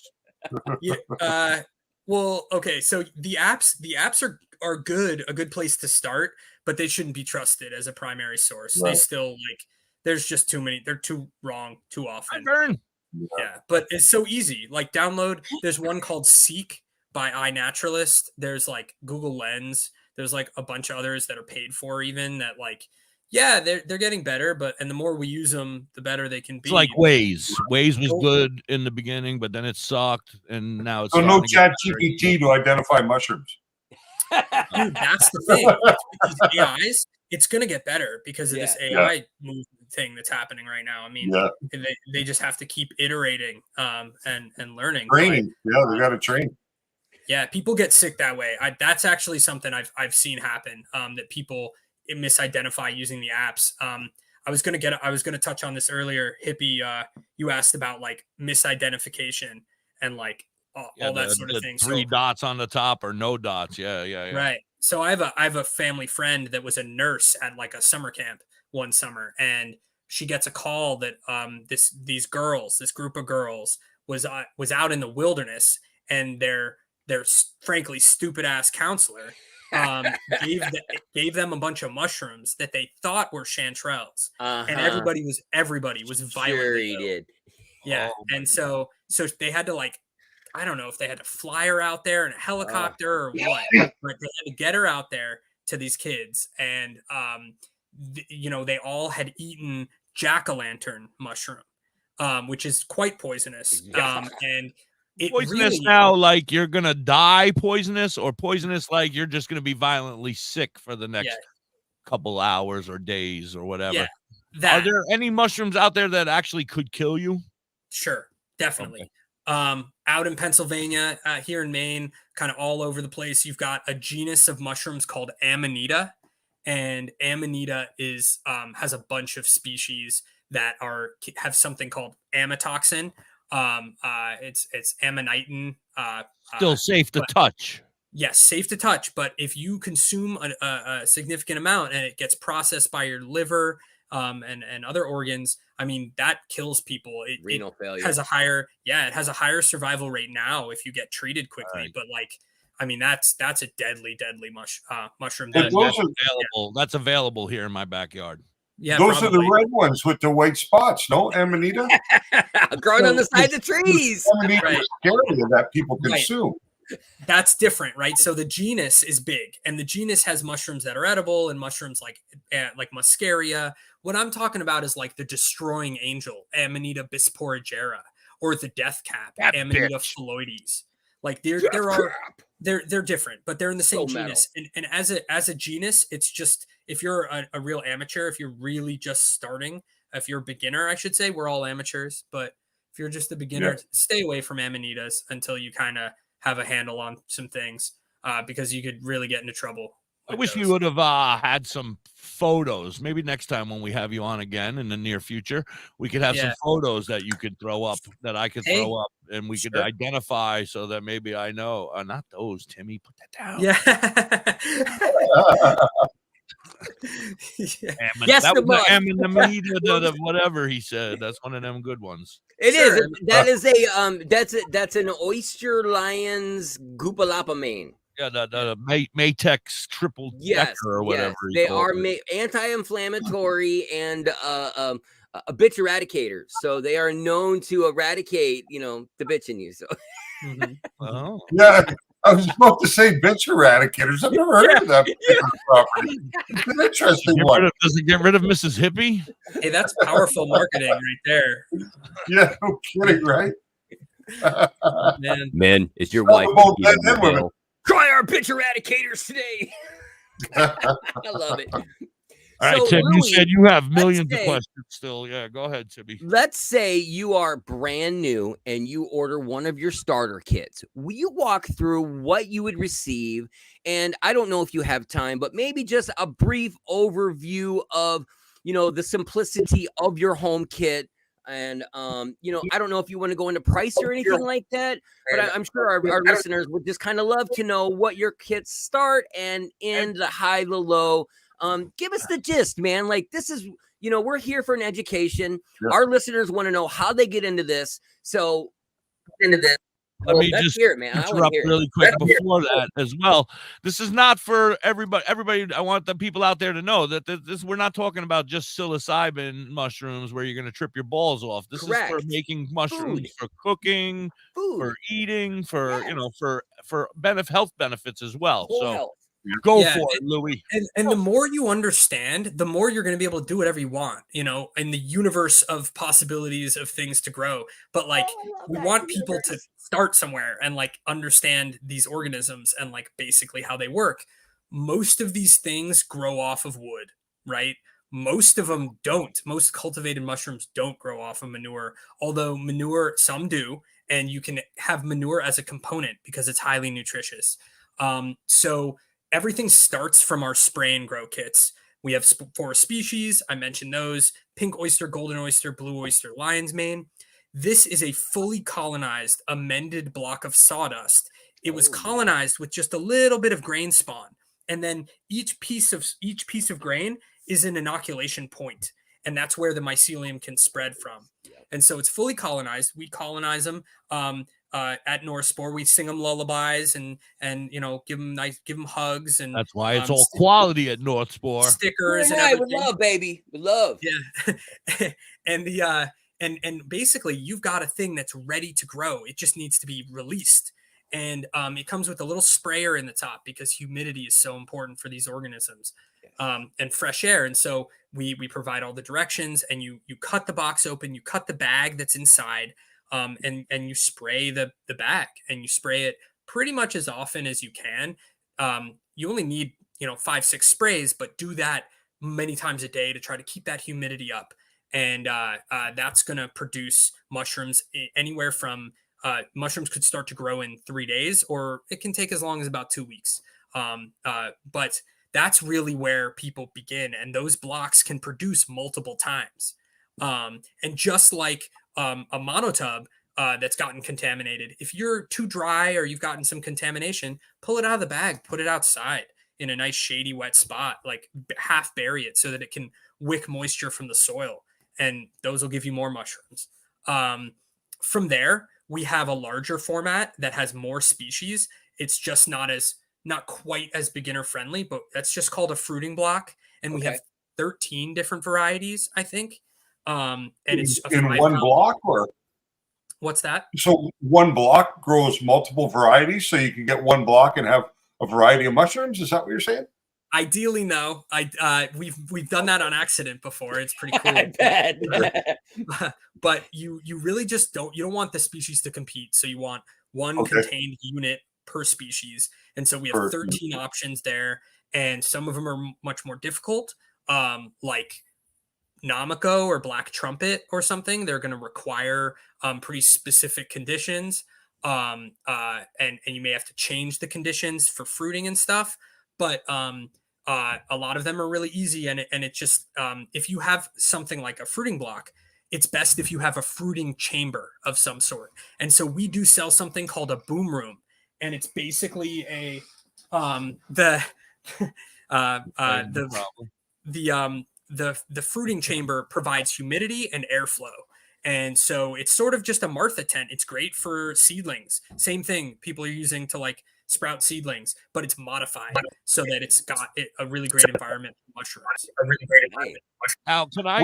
What do you choose humidity levels at? The perfect kind of average humidity, awesome question, is about 85%. That's going to be like a real sweet spot for pretty almost much rain.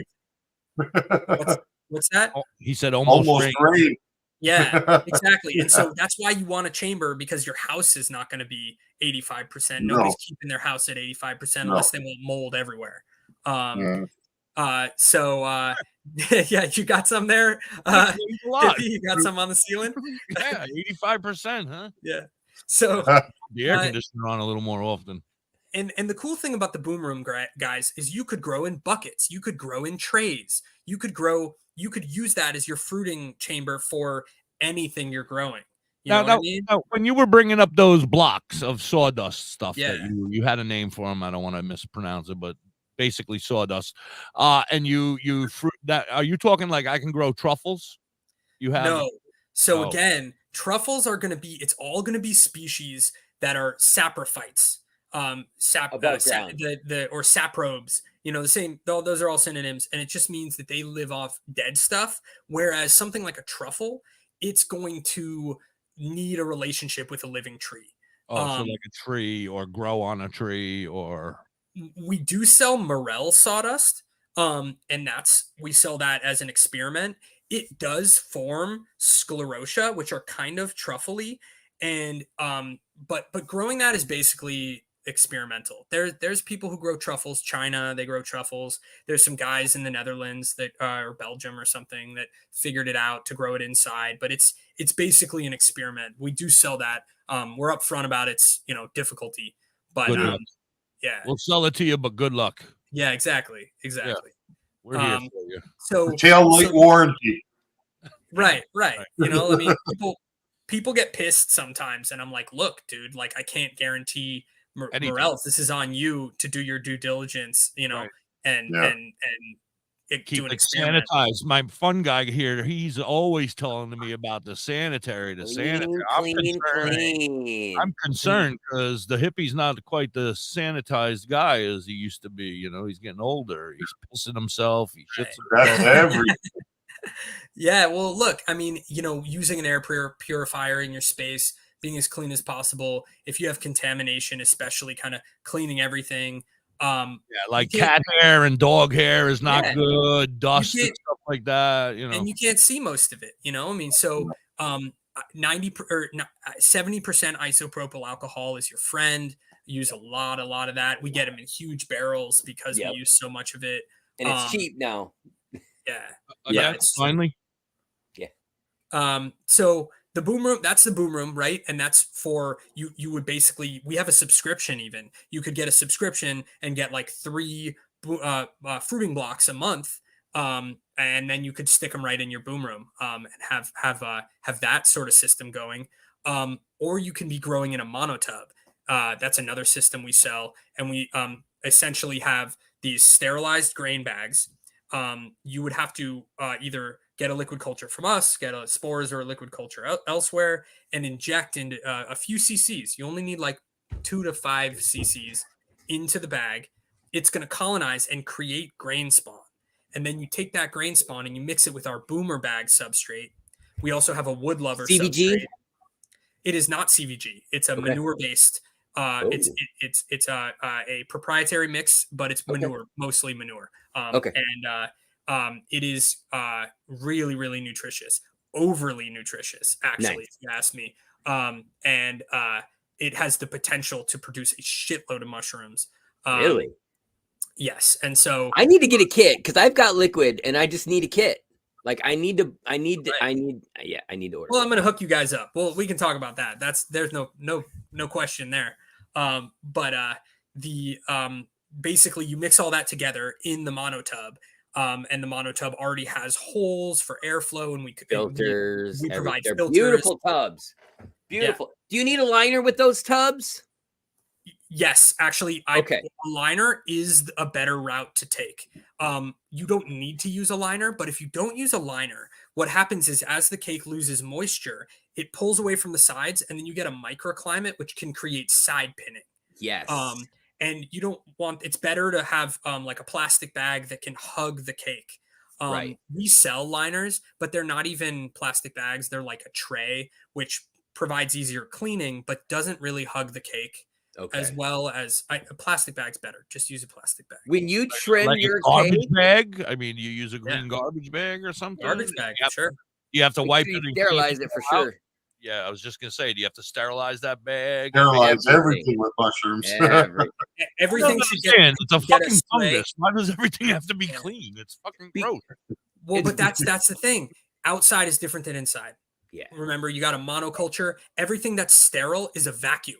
It's just ripe for anything to get on there because it's a vacuum. And so you really want to just everything you're working on, you want to spray it down. And if you're not going to pony up $500 or $300 for a flow hood, or you're not going to build your own, you can use a still air box. And you could build a smaller work chamber very cheaply. Super easy. Yep. Yeah. And it's basically a plastic box with armholes. That's all it is. Yep. And that allows you to isolate even more from your broader environment. And you I'll plexiglass. Lysol in mine before I start. Yeah. Sorry. No, it's exactly right. It's such a and it's very effective because then you can clean up everything in there and you just don't have stuff raining down from above or sideways. Yep. I mean, it's just isolating more. And so you can do all your work in there. And you mix up the tub, after colonization, let's say it took 3 weeks, and then you mix it in there and it takes another couple weeks. You're fully colonized. You're ready to fruit. You're ready to grow mushrooms. And, so that's another system that's very, very popular. We also do a lot of outdoor cultivation stuff. So we provide plugs and sawdust spawn to be used for logs. Because people can grow oysters, shiitake, chestnut. Whoa! Simmer down now. Simmer down. I got a log that I cut down in my yard, right next to the one that has the mushroom that I had today. It's laying in my front lawn for the last 3 years. Can I drill holes in it and start growing mushrooms in it? Nah, you want to have fresh cut wood, fresh cut healthy wood. Unfortunately, there's other fungi that have no doubt taken hold there. And it's lost nutrition and stuff. So fresh cut oak, where we are, the golden species is oak with shiitake. I mean, red oak with shiitake out where we are is really, really great. And I have dozens of logs in my backyard, probably 30 right now, and I'm gonna make more in the fall. I watched your video where you did that. You just cut them down and bring them into your backyard and let them lay there, or I mean, go around into people's yards and cut their trees. I need this. Well, look, I mean, that's a good question, especially in somewhere like a big city like Boston. Folks in Boston would ask me where the hell am I going to get a log? Where am I going to get an oak tree? Yeah, they don't have trees like we do in Maine, but and they're not comfortable cutting down a tree even if they do. So what you can do is you can reach out to arborists, you can reach out to the city. They're always cutting stuff. Yep. Shit, my son works for a landscaping company. The right-of-way companies that cut down all of the power line brush and stuff. Yeah. Use gold, bud. Mushrooms on it. Because then they'll be like, no, you got to clean it all up. I don't want to clean it all up. Hey, I need a couple logs. I'll give you a couple logs, man. If you're going to take it, you got to clean it all up. We're moving on. I can see it right now. Them fucking Do you float your cakes in the mono tubs to cut your fruits, or do you suggest not doing that? That's another thing that I wanted to ask you about, because that's another thing that's on the fence. When you rehydrate your cake like that and you bring it to the surface to cut, you're leaving, there's so much water still in there. You want your 85%, but I've always felt that, man, that's super, super wet. So I've floated my cake once, and never again on a flush that I do that. And I got 4 or 5 flushes because I kept it at that moisture. I kept it at the good conditions. But what do you say? What do you think? Yeah, floating a cake isn't going to work well in our tubs for mostly just because of we got the holes. Yeah, the holes are everywhere. But I do think that especially after a second crop, it is really important to rehydrate your cakes, and there's numerous ways to do that. It can be a little bit more targeted than floating the whole cake. Understood. It is important if you do that to make sure to pour it all off and make sure that it's drained well. Instant mold. Yeah, I mean it's not good to have like standing little puddles of water anywhere. Right. And even if it's like in between it and underneath in ways that you can't really tell. Right. You can't. So yeah, rehydration is really important, and there are a number of ways. People even will inject water directly into the cake. I saw that. Well, they'll take their syringe, their sponsor, their initial syringe, and that's what they'll do. And I mean, I do the fan, the spray fan deal, and that is the simplest. And as long as you don't overspray and you keep your humidity level in that area, you're good.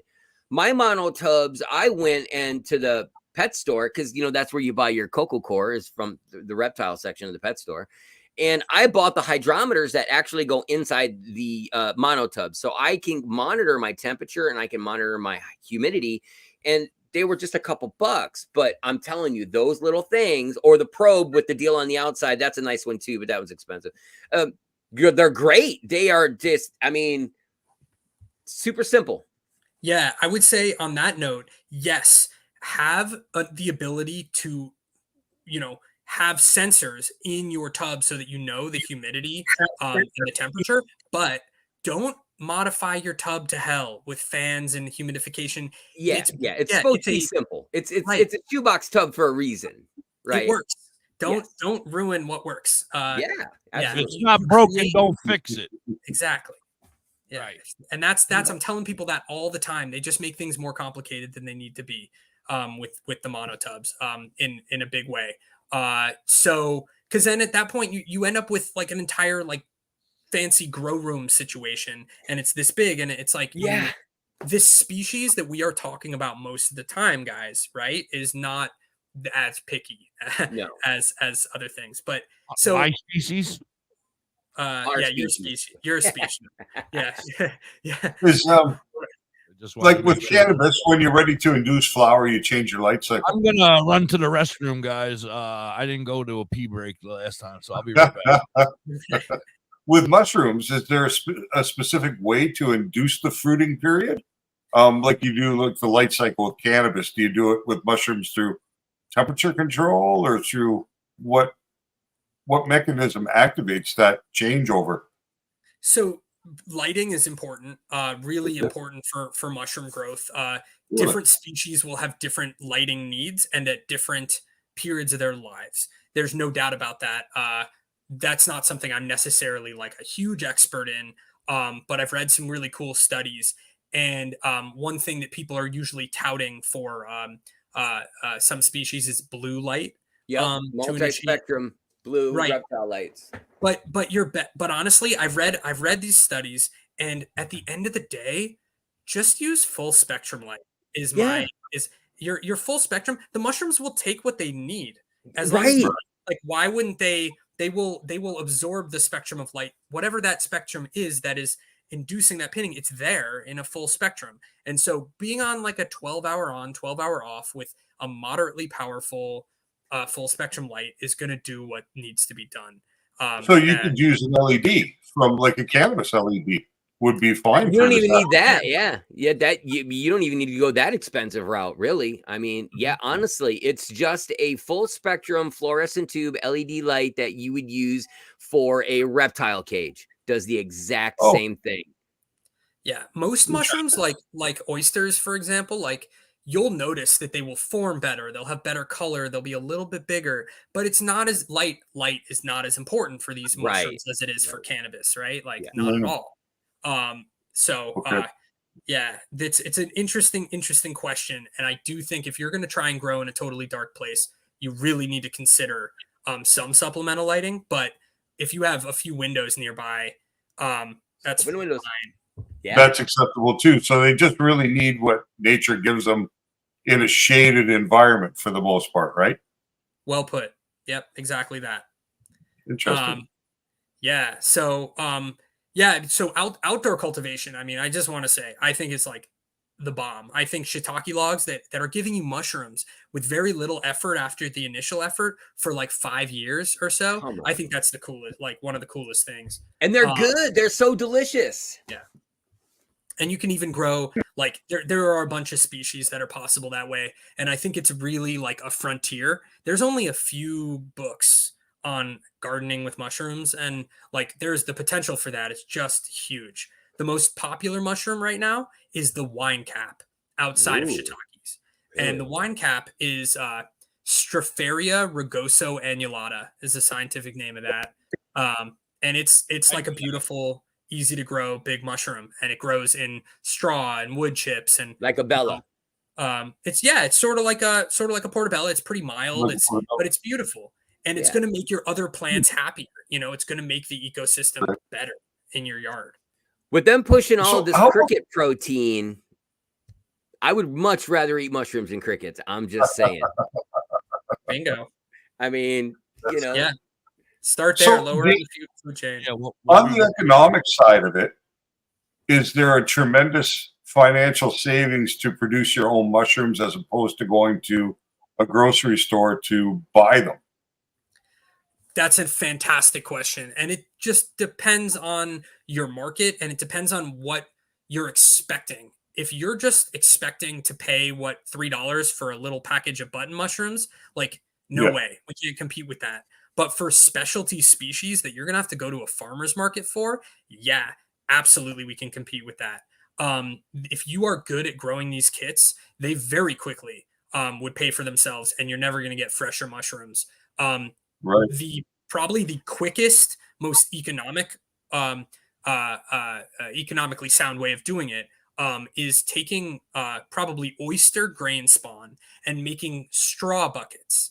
Okay. And you can take 1 bag of grain spawn, and let's say you make 4 big packed with straw. The straw is pasteurized, by the way. Okay. You make 4 buckets, and those buckets are going to produce a shitload of oysters with 1 bag of grain spawn that costs the same as a kit, as a fruiting block, basically. But you'll get way more mushrooms. And so that's a really good way of continuous harvest, but you're limited in species with the straw bucket method. So if you wanted to include beneficial mushrooms with 1 meal a day, let's say, and you'd like to have the potential for a variety, 3 or 4 different varieties, that would be really the health benefit. Yeah, to receive that health benefit. What sort of setup and investment would you have to make to be able to provide yourself with that 1 meal a day? And then with that investment, what would be maybe the period of time that it would continue to provide a return for? Yeah, that's a really good question. You can look at it in several ways. Outdoor is not going to be as predictable except for shiitake. If you're willing to put in the effort, depending on where you live, up in Maine, the middle of January, forget about it. But if you have colonized logs, you can do what's called a force fruiting with shiitake logs, and that's what makes them economically viable. They will produce when you tell them to produce, every 8 weeks or so. And so you can stagger your force fruitings and always have mushrooms. 4 or 5 logs. Right. Like if you have a bunch of logs and you just stagger a few at a time and force fruit a few, you're always going to have mushrooms, at least during the growing season. During that 6 months or 7 months a year. Interesting. 4 or 5 for him and I up here in Northeast. Well, I'm in Quebec, or I will be in 6 weeks, so. Not different, not really different from us at all. No. So, down here where I live, though, man, we have really long springs and we have really long falls. Our summer, we have not had 7 days of 90 degrees total. I haven't had a day of 90 degrees yet. We haven't hit 90. I mean, we might have hit 90 once, I think. Yeah. 2 days. And that was just yesterday or the day before yesterday, and yesterday was the first time we hit 90 degrees here. It's been hovering around bastards down there in the south. The mid 80s, the high 70s. It gets down to the low 60s at night with some nice dew in the grass. So that is ideal, like setup right there. I'm almost in mushroom season already, and it's what, August? Yeah. Is that what they like? Warm days and cool nights? Is that what mushrooms tend to like, or? It depends on the species, but yeah, I would say the mushroom season in Maine and in a lot of like places like Maine, like where you are, Quebec and whatnot, kind of northeast across the northern latitudes like that. Things don't get it unless you're a good place for morels, which Maine is not, unfortunately. Things don't. Chicago is, yeah. How about Pennsylvania? Yeah, things don't get really good until like the beginning of July, and then they stay good until like the end of October. Yeah. And then I'm still in prime season right now. I can go out to that and look.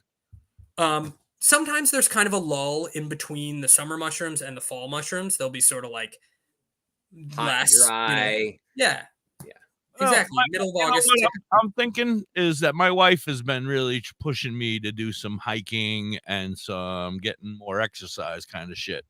And if I can get into this and actually start to enjoy finding them, and even if I don't know if I'm going to enjoy eating them, because it's not really been my thing. Why are we echoing now? But anyway, if I can get into them, maybe that's what I'll do. Her and I can go foraging for mushrooms in the woods. It's like finding treasure, man. And then even if you don't want to eat them, if you find some valuable stuff and you give it to a buddy of yours that's a chef or something, you should see their eyes light up. I used to do deliveries for all these restaurants and all the way up to Bar Harbor and down to Boston.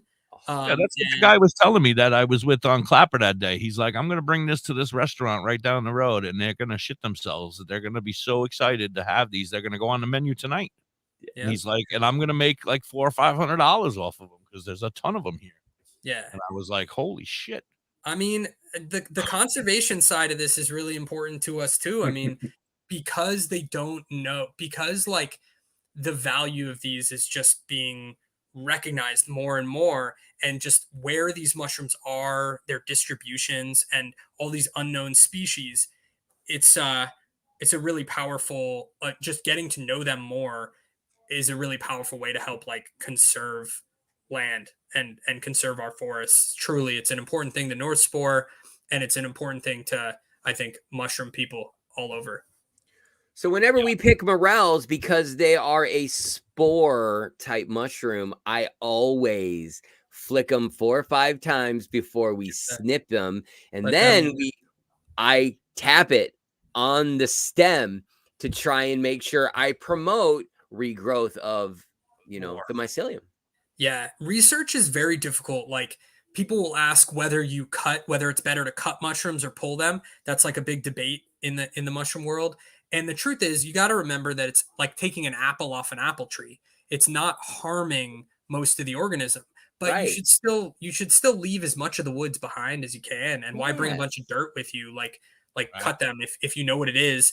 But if you're identifying, is there a certain way you should cut stems and stuff like that, or can you just break it and you're all right? Well, it's going to depend on the mushroom. It's going to depend on what it's on. Like, usually I have a pretty nice like scissors, like Fisker's scissors tool. Yeah, I want to know, like, if for myself, when I go out into the woods, should I have some sort of a cutter tool to cut them? Have like some of them harder to get than some, or some of them easier, or and then like the golden, the GTs, for example, in the monotub, they are connected to the mycelium by just a very small little, I don't know what you call that in between there for the fruit and the actual, but you can literally twist and pull with the very, very minor, of pressure. Like, it just wants to come off. Like, do you always want the stem and the top, or are the tops the most important part, or? It's, again, going to depend on species. So something like shiitake, you don't really eat shiitake stems. They're too tough. You could use them for stock or something. But whether you eat the cap or the stem is going to depend. harvesting, I just went and grabbed, this is my like everyday carry knife that when I'm out in the woods, and I really like it because you can use it with one hand. I think, if you're thinking about harvesting a mushroom, you got one hand is like on the mushroom. So you need your other hand. That's why I was asking, right? Is there like a certain pair of scissors that you use? Do you have to cut them on an angle? Do you have to cut them anyway? Can you just rip them out of the ground and shake the roots off and bring them home? I mean, if you're trying to identify a species, you want every bit of it to be intact. And so it's important to dig a mushroom out and get that whole thing, even if it's underground, which it will be sometimes. Sometimes there's like a tap root and you want to know, so you don't just want to cut that if you're just trying to identify. But if you know what something is, like chanterelles, like me, I can see chanterelles from 20 feet away. They are. I smell them. Yeah, right. I mean, I have a sense. I just get this like psychic ping, It's called ching ching. Did you hear that ching ching? Ching. I think I just sold a Trump mug. Yeah. Another one? He's already got two of them. I think so. So I mean, it's a Trump mug. What are you saying? He made Trump mugs last night. For my drhigh.com, I have an Etsy store that sells all the cannabis art, right? And so I've learned how to do that over the last couple months. And then last night I'm watching this Trump arrest thing go down, and they pop out his mugshot. And I said, you know what? Fuck it. Tomorrow morning, I'm going to make a T-shirt and a couple of coffee mugs with that image on them, and I'm going to put them right up on Etsy. Put them up this morning. Just sold one just now. So brilliant. That's awesome. Funny, eh? That is really perfect for a T-shirt or mug or something like that. Yeah. Well, yeah. So, I mean,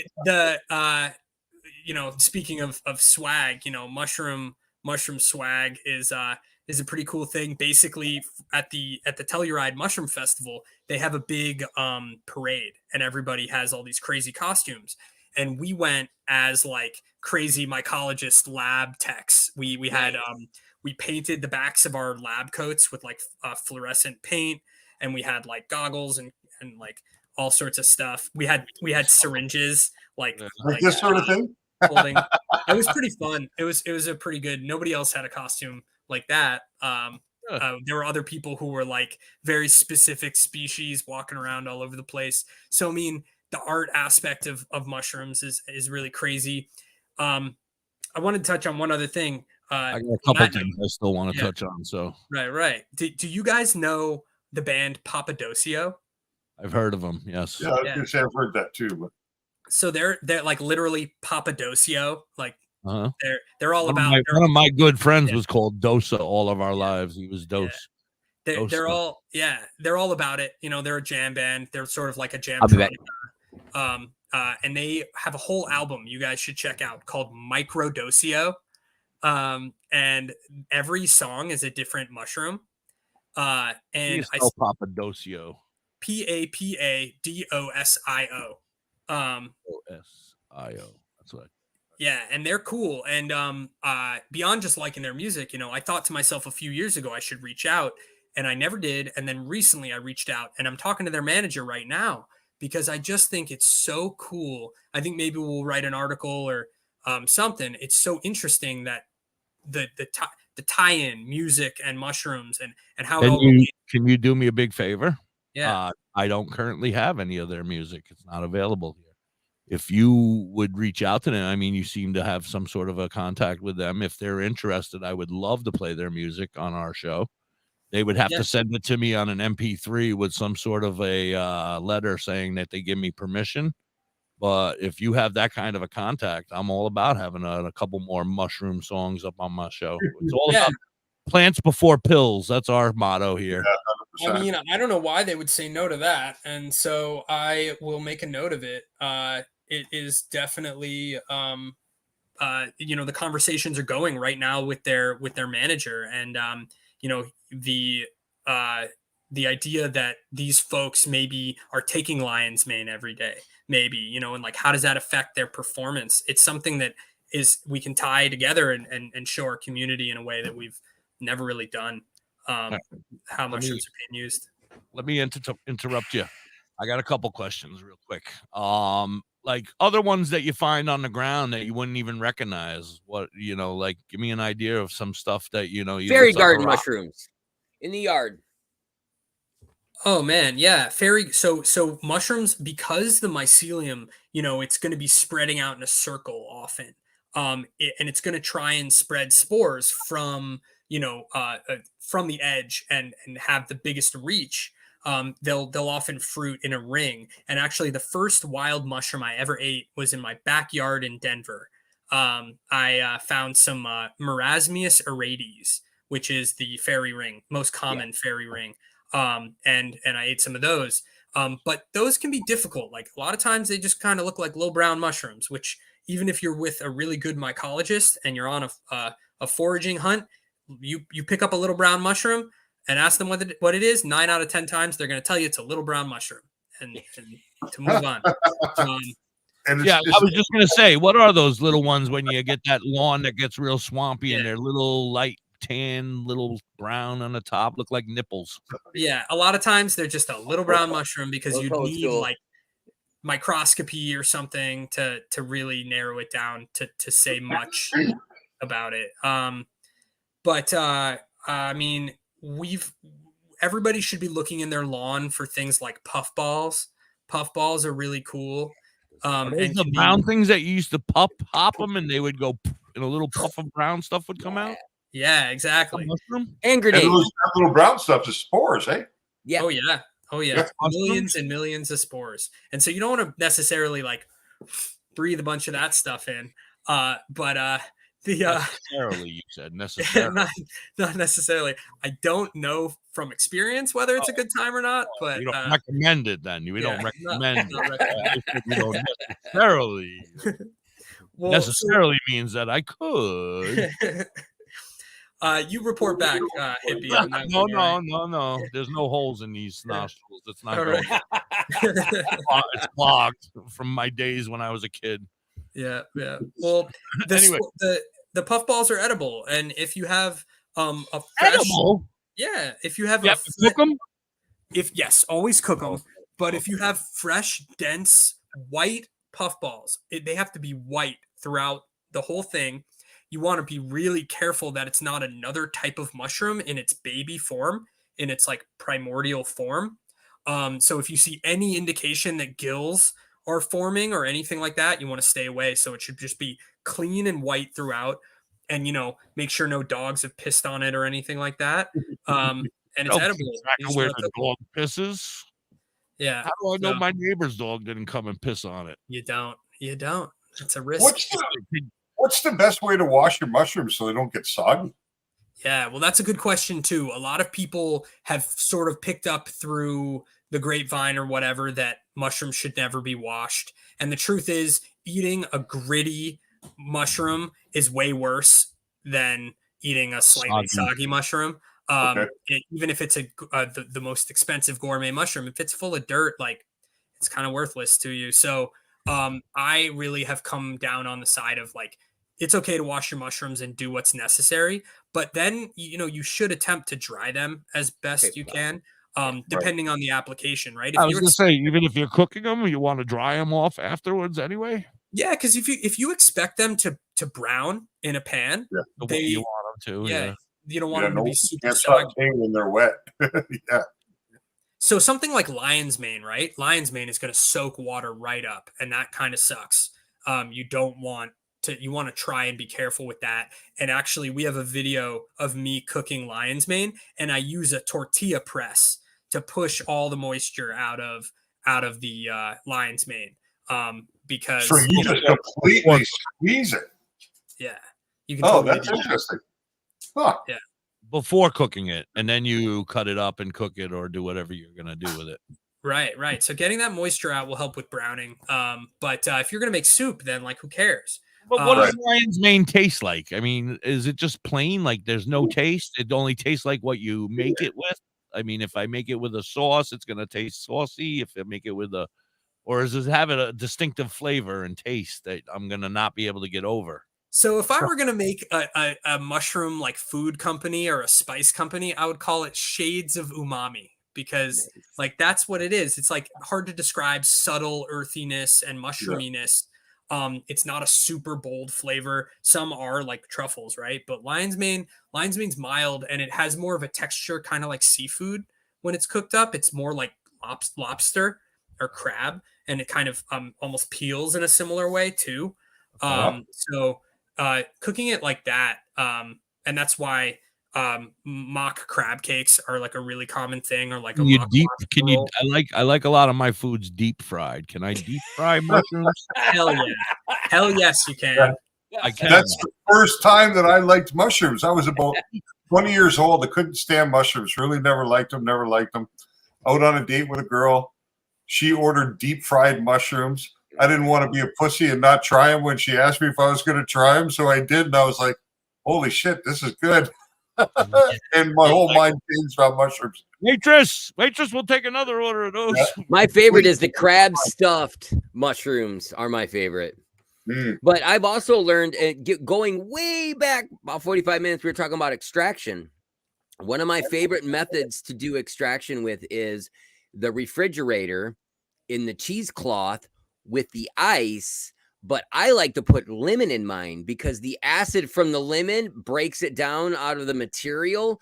And then when your ice cubes melt, you have a very potent purple drink. The deeper the purple, the more of the extraction has come out of that. And really, you do it in your refrigerator overnight. In the morning, you wake up, you're ready to go, man. Boom. You're good. My mushrooms or just regular mushrooms? My mushrooms. Yeah. His mushrooms. My mushrooms. Our mushrooms. Yeah. These lemon, it's something as simple as lemon. It's a pretty strong acid. And if you're going to make tea with it, you want it to taste like lemon anyway. Yeah. Yeah. It's really awesome. That's the tea you had the other night, my friend.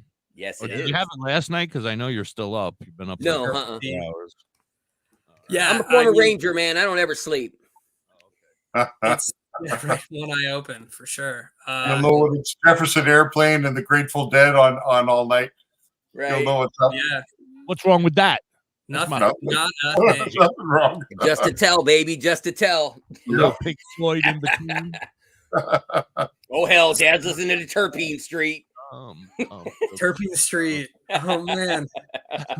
So there's terpenes in mushrooms too. Yeah, absolutely. Yeah, they got their triterpenes and the diterpenes. There's all that stuff in mushrooms too. That's what gives you your visuals is the actual terpene and the different type of trichome terpenes and whatnot.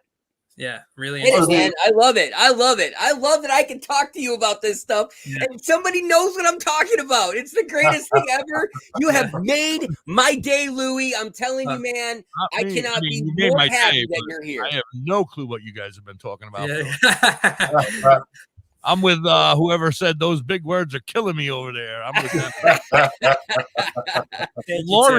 Lori over there says that she would poke bags in her as she was carrying the mushrooms around when she was walking out, and then the spores would shake off as they were walking, and they would leave a trail of spores, I guess. So you don't want spores in your cakes, though, in your mono tubs, because that will stop the pinning and fruiting, because the cake says, oh, I've released my spores. My job is already done. I can go back into a dormant state. So when you harvest your fruits, you want to make sure you do that before the veil breaks. And I've talked to you guys about that before, because the minute that happens, your cake is going back into sleep. Facts. That's really good advice there. You should harvest, when you see that the mushroom is at a stage where the veil is going to break, don't wait a day. A day is a long time in the life of a mushroom. A day is a long time. So how do you identify? You'll see on the bottom edge of the mushroom, there'll be like a skin underneath it, right? That hides all of the ribs. That's like the veil, and that holds all of the spores and other, as it grows. So when that starts to break, and you'll see it on a cap, there'll be like a veil. Is this a veil over spores? I mean, no, it's not. Solid. That's a solid, right? Like through. Not everything has a veil. Those don't have veils. Our mushrooms have veils. Talking about, so you'll see it start to tear, and then you'll know it's time to. Yep. As soon as it starts to break, I pull it immediately. Harvest Like right I away. don't even let it. And sometimes I'll pull it before they start to rip. I know, usually the type that I grow approximately the size. And I know when you're getting close, you're like, okay, like, Right. because if you check it every day in fan, because I didn't have the fancy mono tubs, I had to fan and spray. And you take the risk, obviously, every time you open that tub to get, bacteria in it and viruses and fungus, other fungi. But you can tell it's very easy to see. Like an apple turns red, right, it's ready. Like it's ready, yeah. Yeah, you don't need magnifying glasses looking at hairs and colors of it's checking for clear milk right away it's ready. Or amber. Yep, Exactly right away right. it's ready.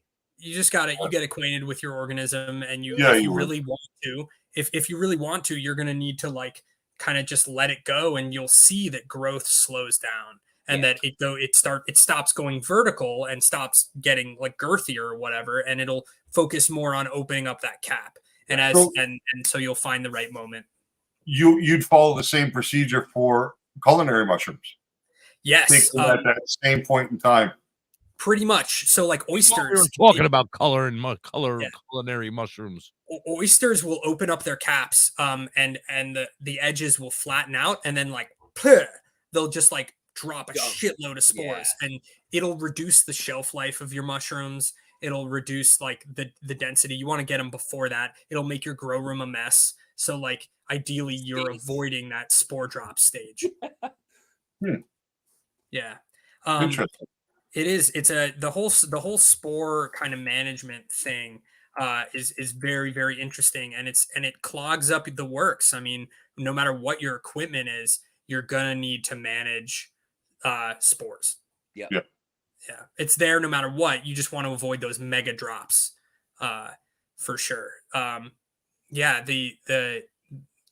think the potential, especially considering the genetic manipulation that people are doing, just like with cannabis, people are coming out with the craziest strains these days, as big as your freaking arm, and like the caps are like upside down. And I mean, like they don't giant even, like flying saucers, right? Right. Yeah. The things that people are creating. Yeah. Do they do that with grafting and things like that? How do they crossbreed mushrooms?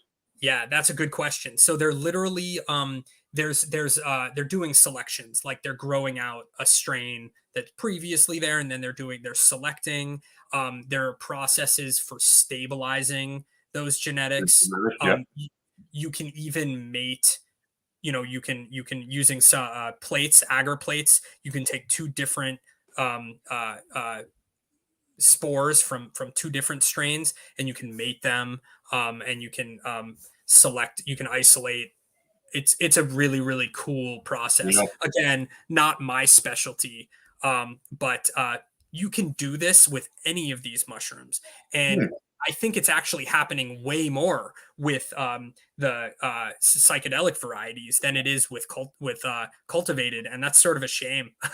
Right. Yeah, I think there's just more feedback, right? So people that are using. Go ahead. Oh, I was just going to say, people using psychedelics are trying to fine tune the cerebral impact. Right when you're eating them for culinary purposes, it's just about flavor and texture. Yeah, so that's right. why it makes sense that people who are using the psychedelic side of it would be much more in tune and interested in the genetic manipulation of specific types to, fine tune effects. So it would make sense to me. Yeah, I mean that's exactly right. And so going off of that, there was a guy, this was amazing. So there's a company out of Colorado. Shout out Poo Gods. Poo Gods. They're Poo Gods. They're cool guys. And they're doing good work out of Colorado, and they were at the festival, and right next to them was this dude who has like a $15,000 piece of equipment. He is doing some of the most advanced testing for psilocin and psilocybin I've ever seen. And he'll like print out a whole chart for you, and you can see the breakdown. And then he'll actually have dosing recommendations based on the milligrams. So you can have we know what 10 milligrams of psilocybin is going to do. And so if you can get those precise dosages, basically saying, okay, if your aim is 25 milligrams, you want to take 2 grams, not an eighth, or whatever. I mean, it's really what we've needed for a long time. Yes, because that is the reason why the medical industry cannot use this as a standard of medication, because their dosages and the strengths are so unknown for so many different people of body sizes and mental capacities. Like, that is game changing. Cool. I have that's game I have changing. a soft drink here that's I met the guys who made it, and they were doing psilocybin extraction, just extracting the psilocybin. They were talking about how they had to turn it into a gas first and then bring it back from this. And this can has 1,000 milligrams psilocybin. Oh, that drink? Yeah. And I'm like, I'm not going to touch it. And they're selling for $15 a can. And I was like, that's crazy. That's like a dose for 20 people. You know what I mean? That's pour a shot glass for everybody, and everybody have a good time. Yeah. I mean, it's the size of a big beer, right? But I thought these guys were nuts for selling it. But I bought it just because it's neat to have.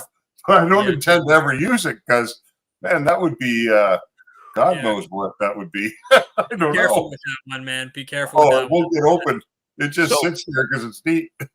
Yeah, absolutely. I mean, I think it's incredible. The food, the level of food. I mean, chocolate bars. People are doing crazy things with chocolate bars, right? That's the number one vehicle for these things. And you can put all these other medicinal products in there too. Yep. You could have lion's mane, cordyceps, reishi, cubensis, and psilocybin. Cubensis is the species that is most often containing the psilocybin. And then you could have other things like herbs like ashwagandha or something in there too. Golden root. Yeah. Horny goat weed. Horny goat weed. I got a question. What about, I know they do a lot of studies for PTSD. Has there been studies for bipolar disorder and mushrooms, psilocybin, and that kind of stuff? Do you know any of that stuff? Or I don't know one specifically, but if you go on the NIH, the National Institutes of Health website, and again, this is just the US, although it may have some international studies. If you just look up psilocybin on there, like last time I did it, there were 108 active studies. So there's a lot. This is big time now. And I don't know what all of those are focusing on, and very well maybe bipolar disorder for some. Depression too. I've heard for depression and anxiety and bipolar disorders. And that's microdosing. Those are like 100 milligram doses and stuff people are finding effective. On a daily. When you guys were talking about the milligrams and stuff, and you said yours is 1,000. What is a microdose? What would be a small dose of psilocybin? I mean, something that you would microdose. Well, I'm talking 100 milligrams of mushroom, not of psilocybin specifically, but of ground mushroom, dried and then powdered. So that's the distinction you have to make, right? Like I'm not even sure off the top of my head what the best milligrams of psilocybin are off the top of my head, but I can tell you from sort of standard dosages that you're exactly right. The like 0.1, 0.2, like sub-perceptual amounts of mushrooms. There's lots of protocols now to microdose, but once you get into like a full gram, or you're going to be feeling it. So why do I have to eat that shitty mushroom if you can get me the stuff that does it without the shitty mushroom? It's what a lot of people want, man. I mean, that's why these companies are working on making synthetic psilocybin, or they're working on, I mean, you can take pills. You don't have to eat the mushroom. No, they never taste good. No, I never liked the taste of them. They were always, I would put them on pizza, and I would eat the whole pie and the peanut butter is my go-to. Peanut butter is my go-to because it hides the flavor, and if you cut it up small enough, it just tastes like crunchy peanut butter. I'm a quarter gram. I'm a 0.25 guy in the morning, and then in the afternoon I'm another 0.25. And then usually that's about all I go. If I have to do another quarter, like something is really happening, like I'm really struggling. But once you hit like that full 1 gram, yeah, like, I mean, you're getting into that dangerous territory now, where now it's more recreational than a wellness and health issue. Yeah, that was the question I wanted to know. Yeah.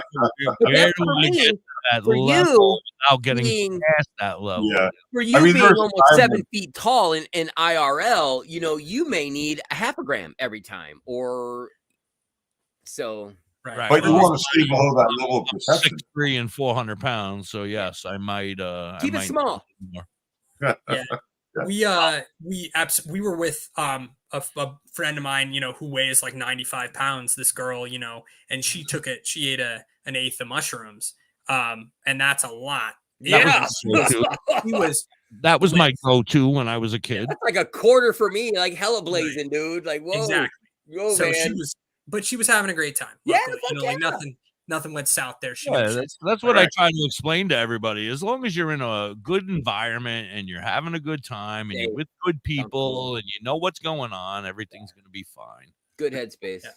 Yeah. So mushrooms, I mean, everybody should be interacting in some way in their lives. That's what I'm all about. I mean, at this point, it's really crazy. Like, you hit a point kind of where I realized, I was like, whoa, man, like, this is my career. You know, like, I have devoted my life to being knowledgeable, and North Spore is so devoted to education that we got to stay educated. So like, even when I'm not working, dude, I'm reading books, I'm reading mycology news, I'm staying current with it. And so like Doctor does.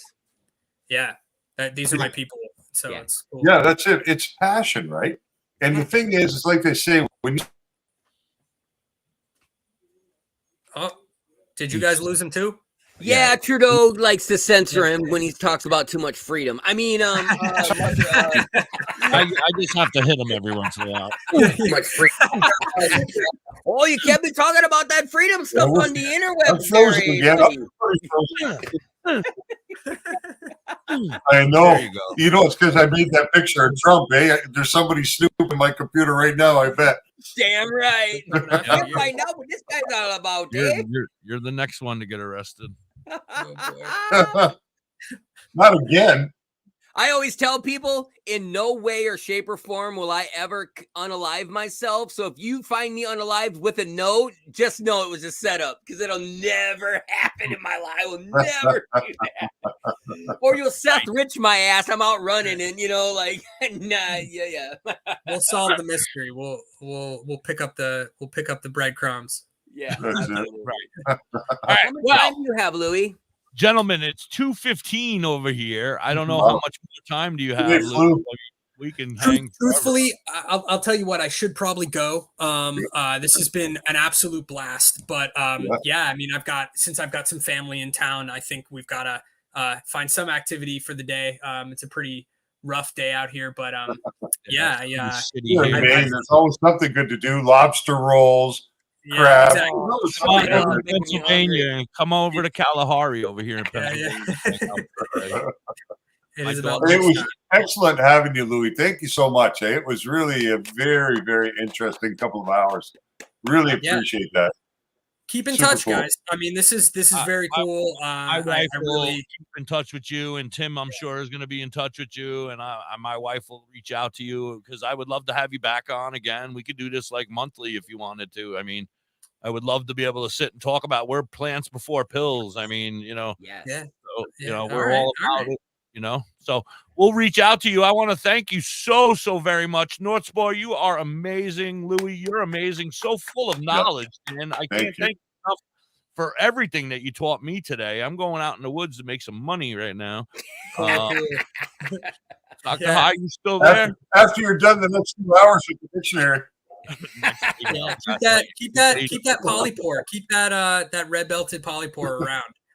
Dry it out and keep it around. Can I just keep it right here in the room and not do anything? It'll probably be fine. Yeah, it'll be fine. And I'm not going to die from it, okay? No. All right. It's mold. Later, guys. Thanks, Louis. Thank you so much, Louis. Fantastic. Great day. Awesome, guys. That was a great show. I really appreciate It both was. of you. It was a great show. For and there was you, no that echoing. must have been a lot like yesterday was for me, because you said at one point that it was really cool talking to somebody who was really like understood the same language. And that's yesterday was like that for me too. So I really get it. He was awesome. Yeah. Really knew his shit, eh? Absolutely. Beautiful. I don't have anybody to talk to about this kind of stuff on my end. I really don't. People look at me and they're like, really? That's what you're doing? And I'm like, yeah, man, why not? And they're like, okay, well, you go, boy. So it's like, yes, everybody frowns upon it. For They me to frown have upon somebody, it because they're like, oh, what do you want? Incredible. Them hippies from the 70s or the 60s? Yeah. No, just no, prefer to heal the natural way. If at all possible, we better look to nature before we look to other things. If there's a chance that nature will work, then let's look there first. Penicillin was discovered from moldy bread, yo. Like, come on, man. Right. All right. Well, I think that's it. I think I'm gonna wrap it up. I gotta go shit and piss. I want to thank you both for being here today. You guys are amazing. Thank you, Brad. Good to see you again, Tim. Dr. High. Yeah. Dr. High, have a great weekend. We'll see you on Monday. You too, fellas. Have a great weekend. Everybody at home, have an awesome weekend. Thank you so much for the time you spent with us today. Monday, we don't have a guest, so we'll have a lot more interaction with you guys. We apologize. We'll talk about our guests this whole week. Yeah, we'll talk about but that was great. It was a great week because we learned things we didn't know before. Yeah, absolutely. That's what it's all about, right? Okay, fellas. Peace. Right. Have a great weekend. Thank you so very much. Everybody have a great day, and peace, love, and hippie hugs to you all. Share and like and subscribe or all that other stuff you're supposed to do. Boop, boop, boop, boop, boop.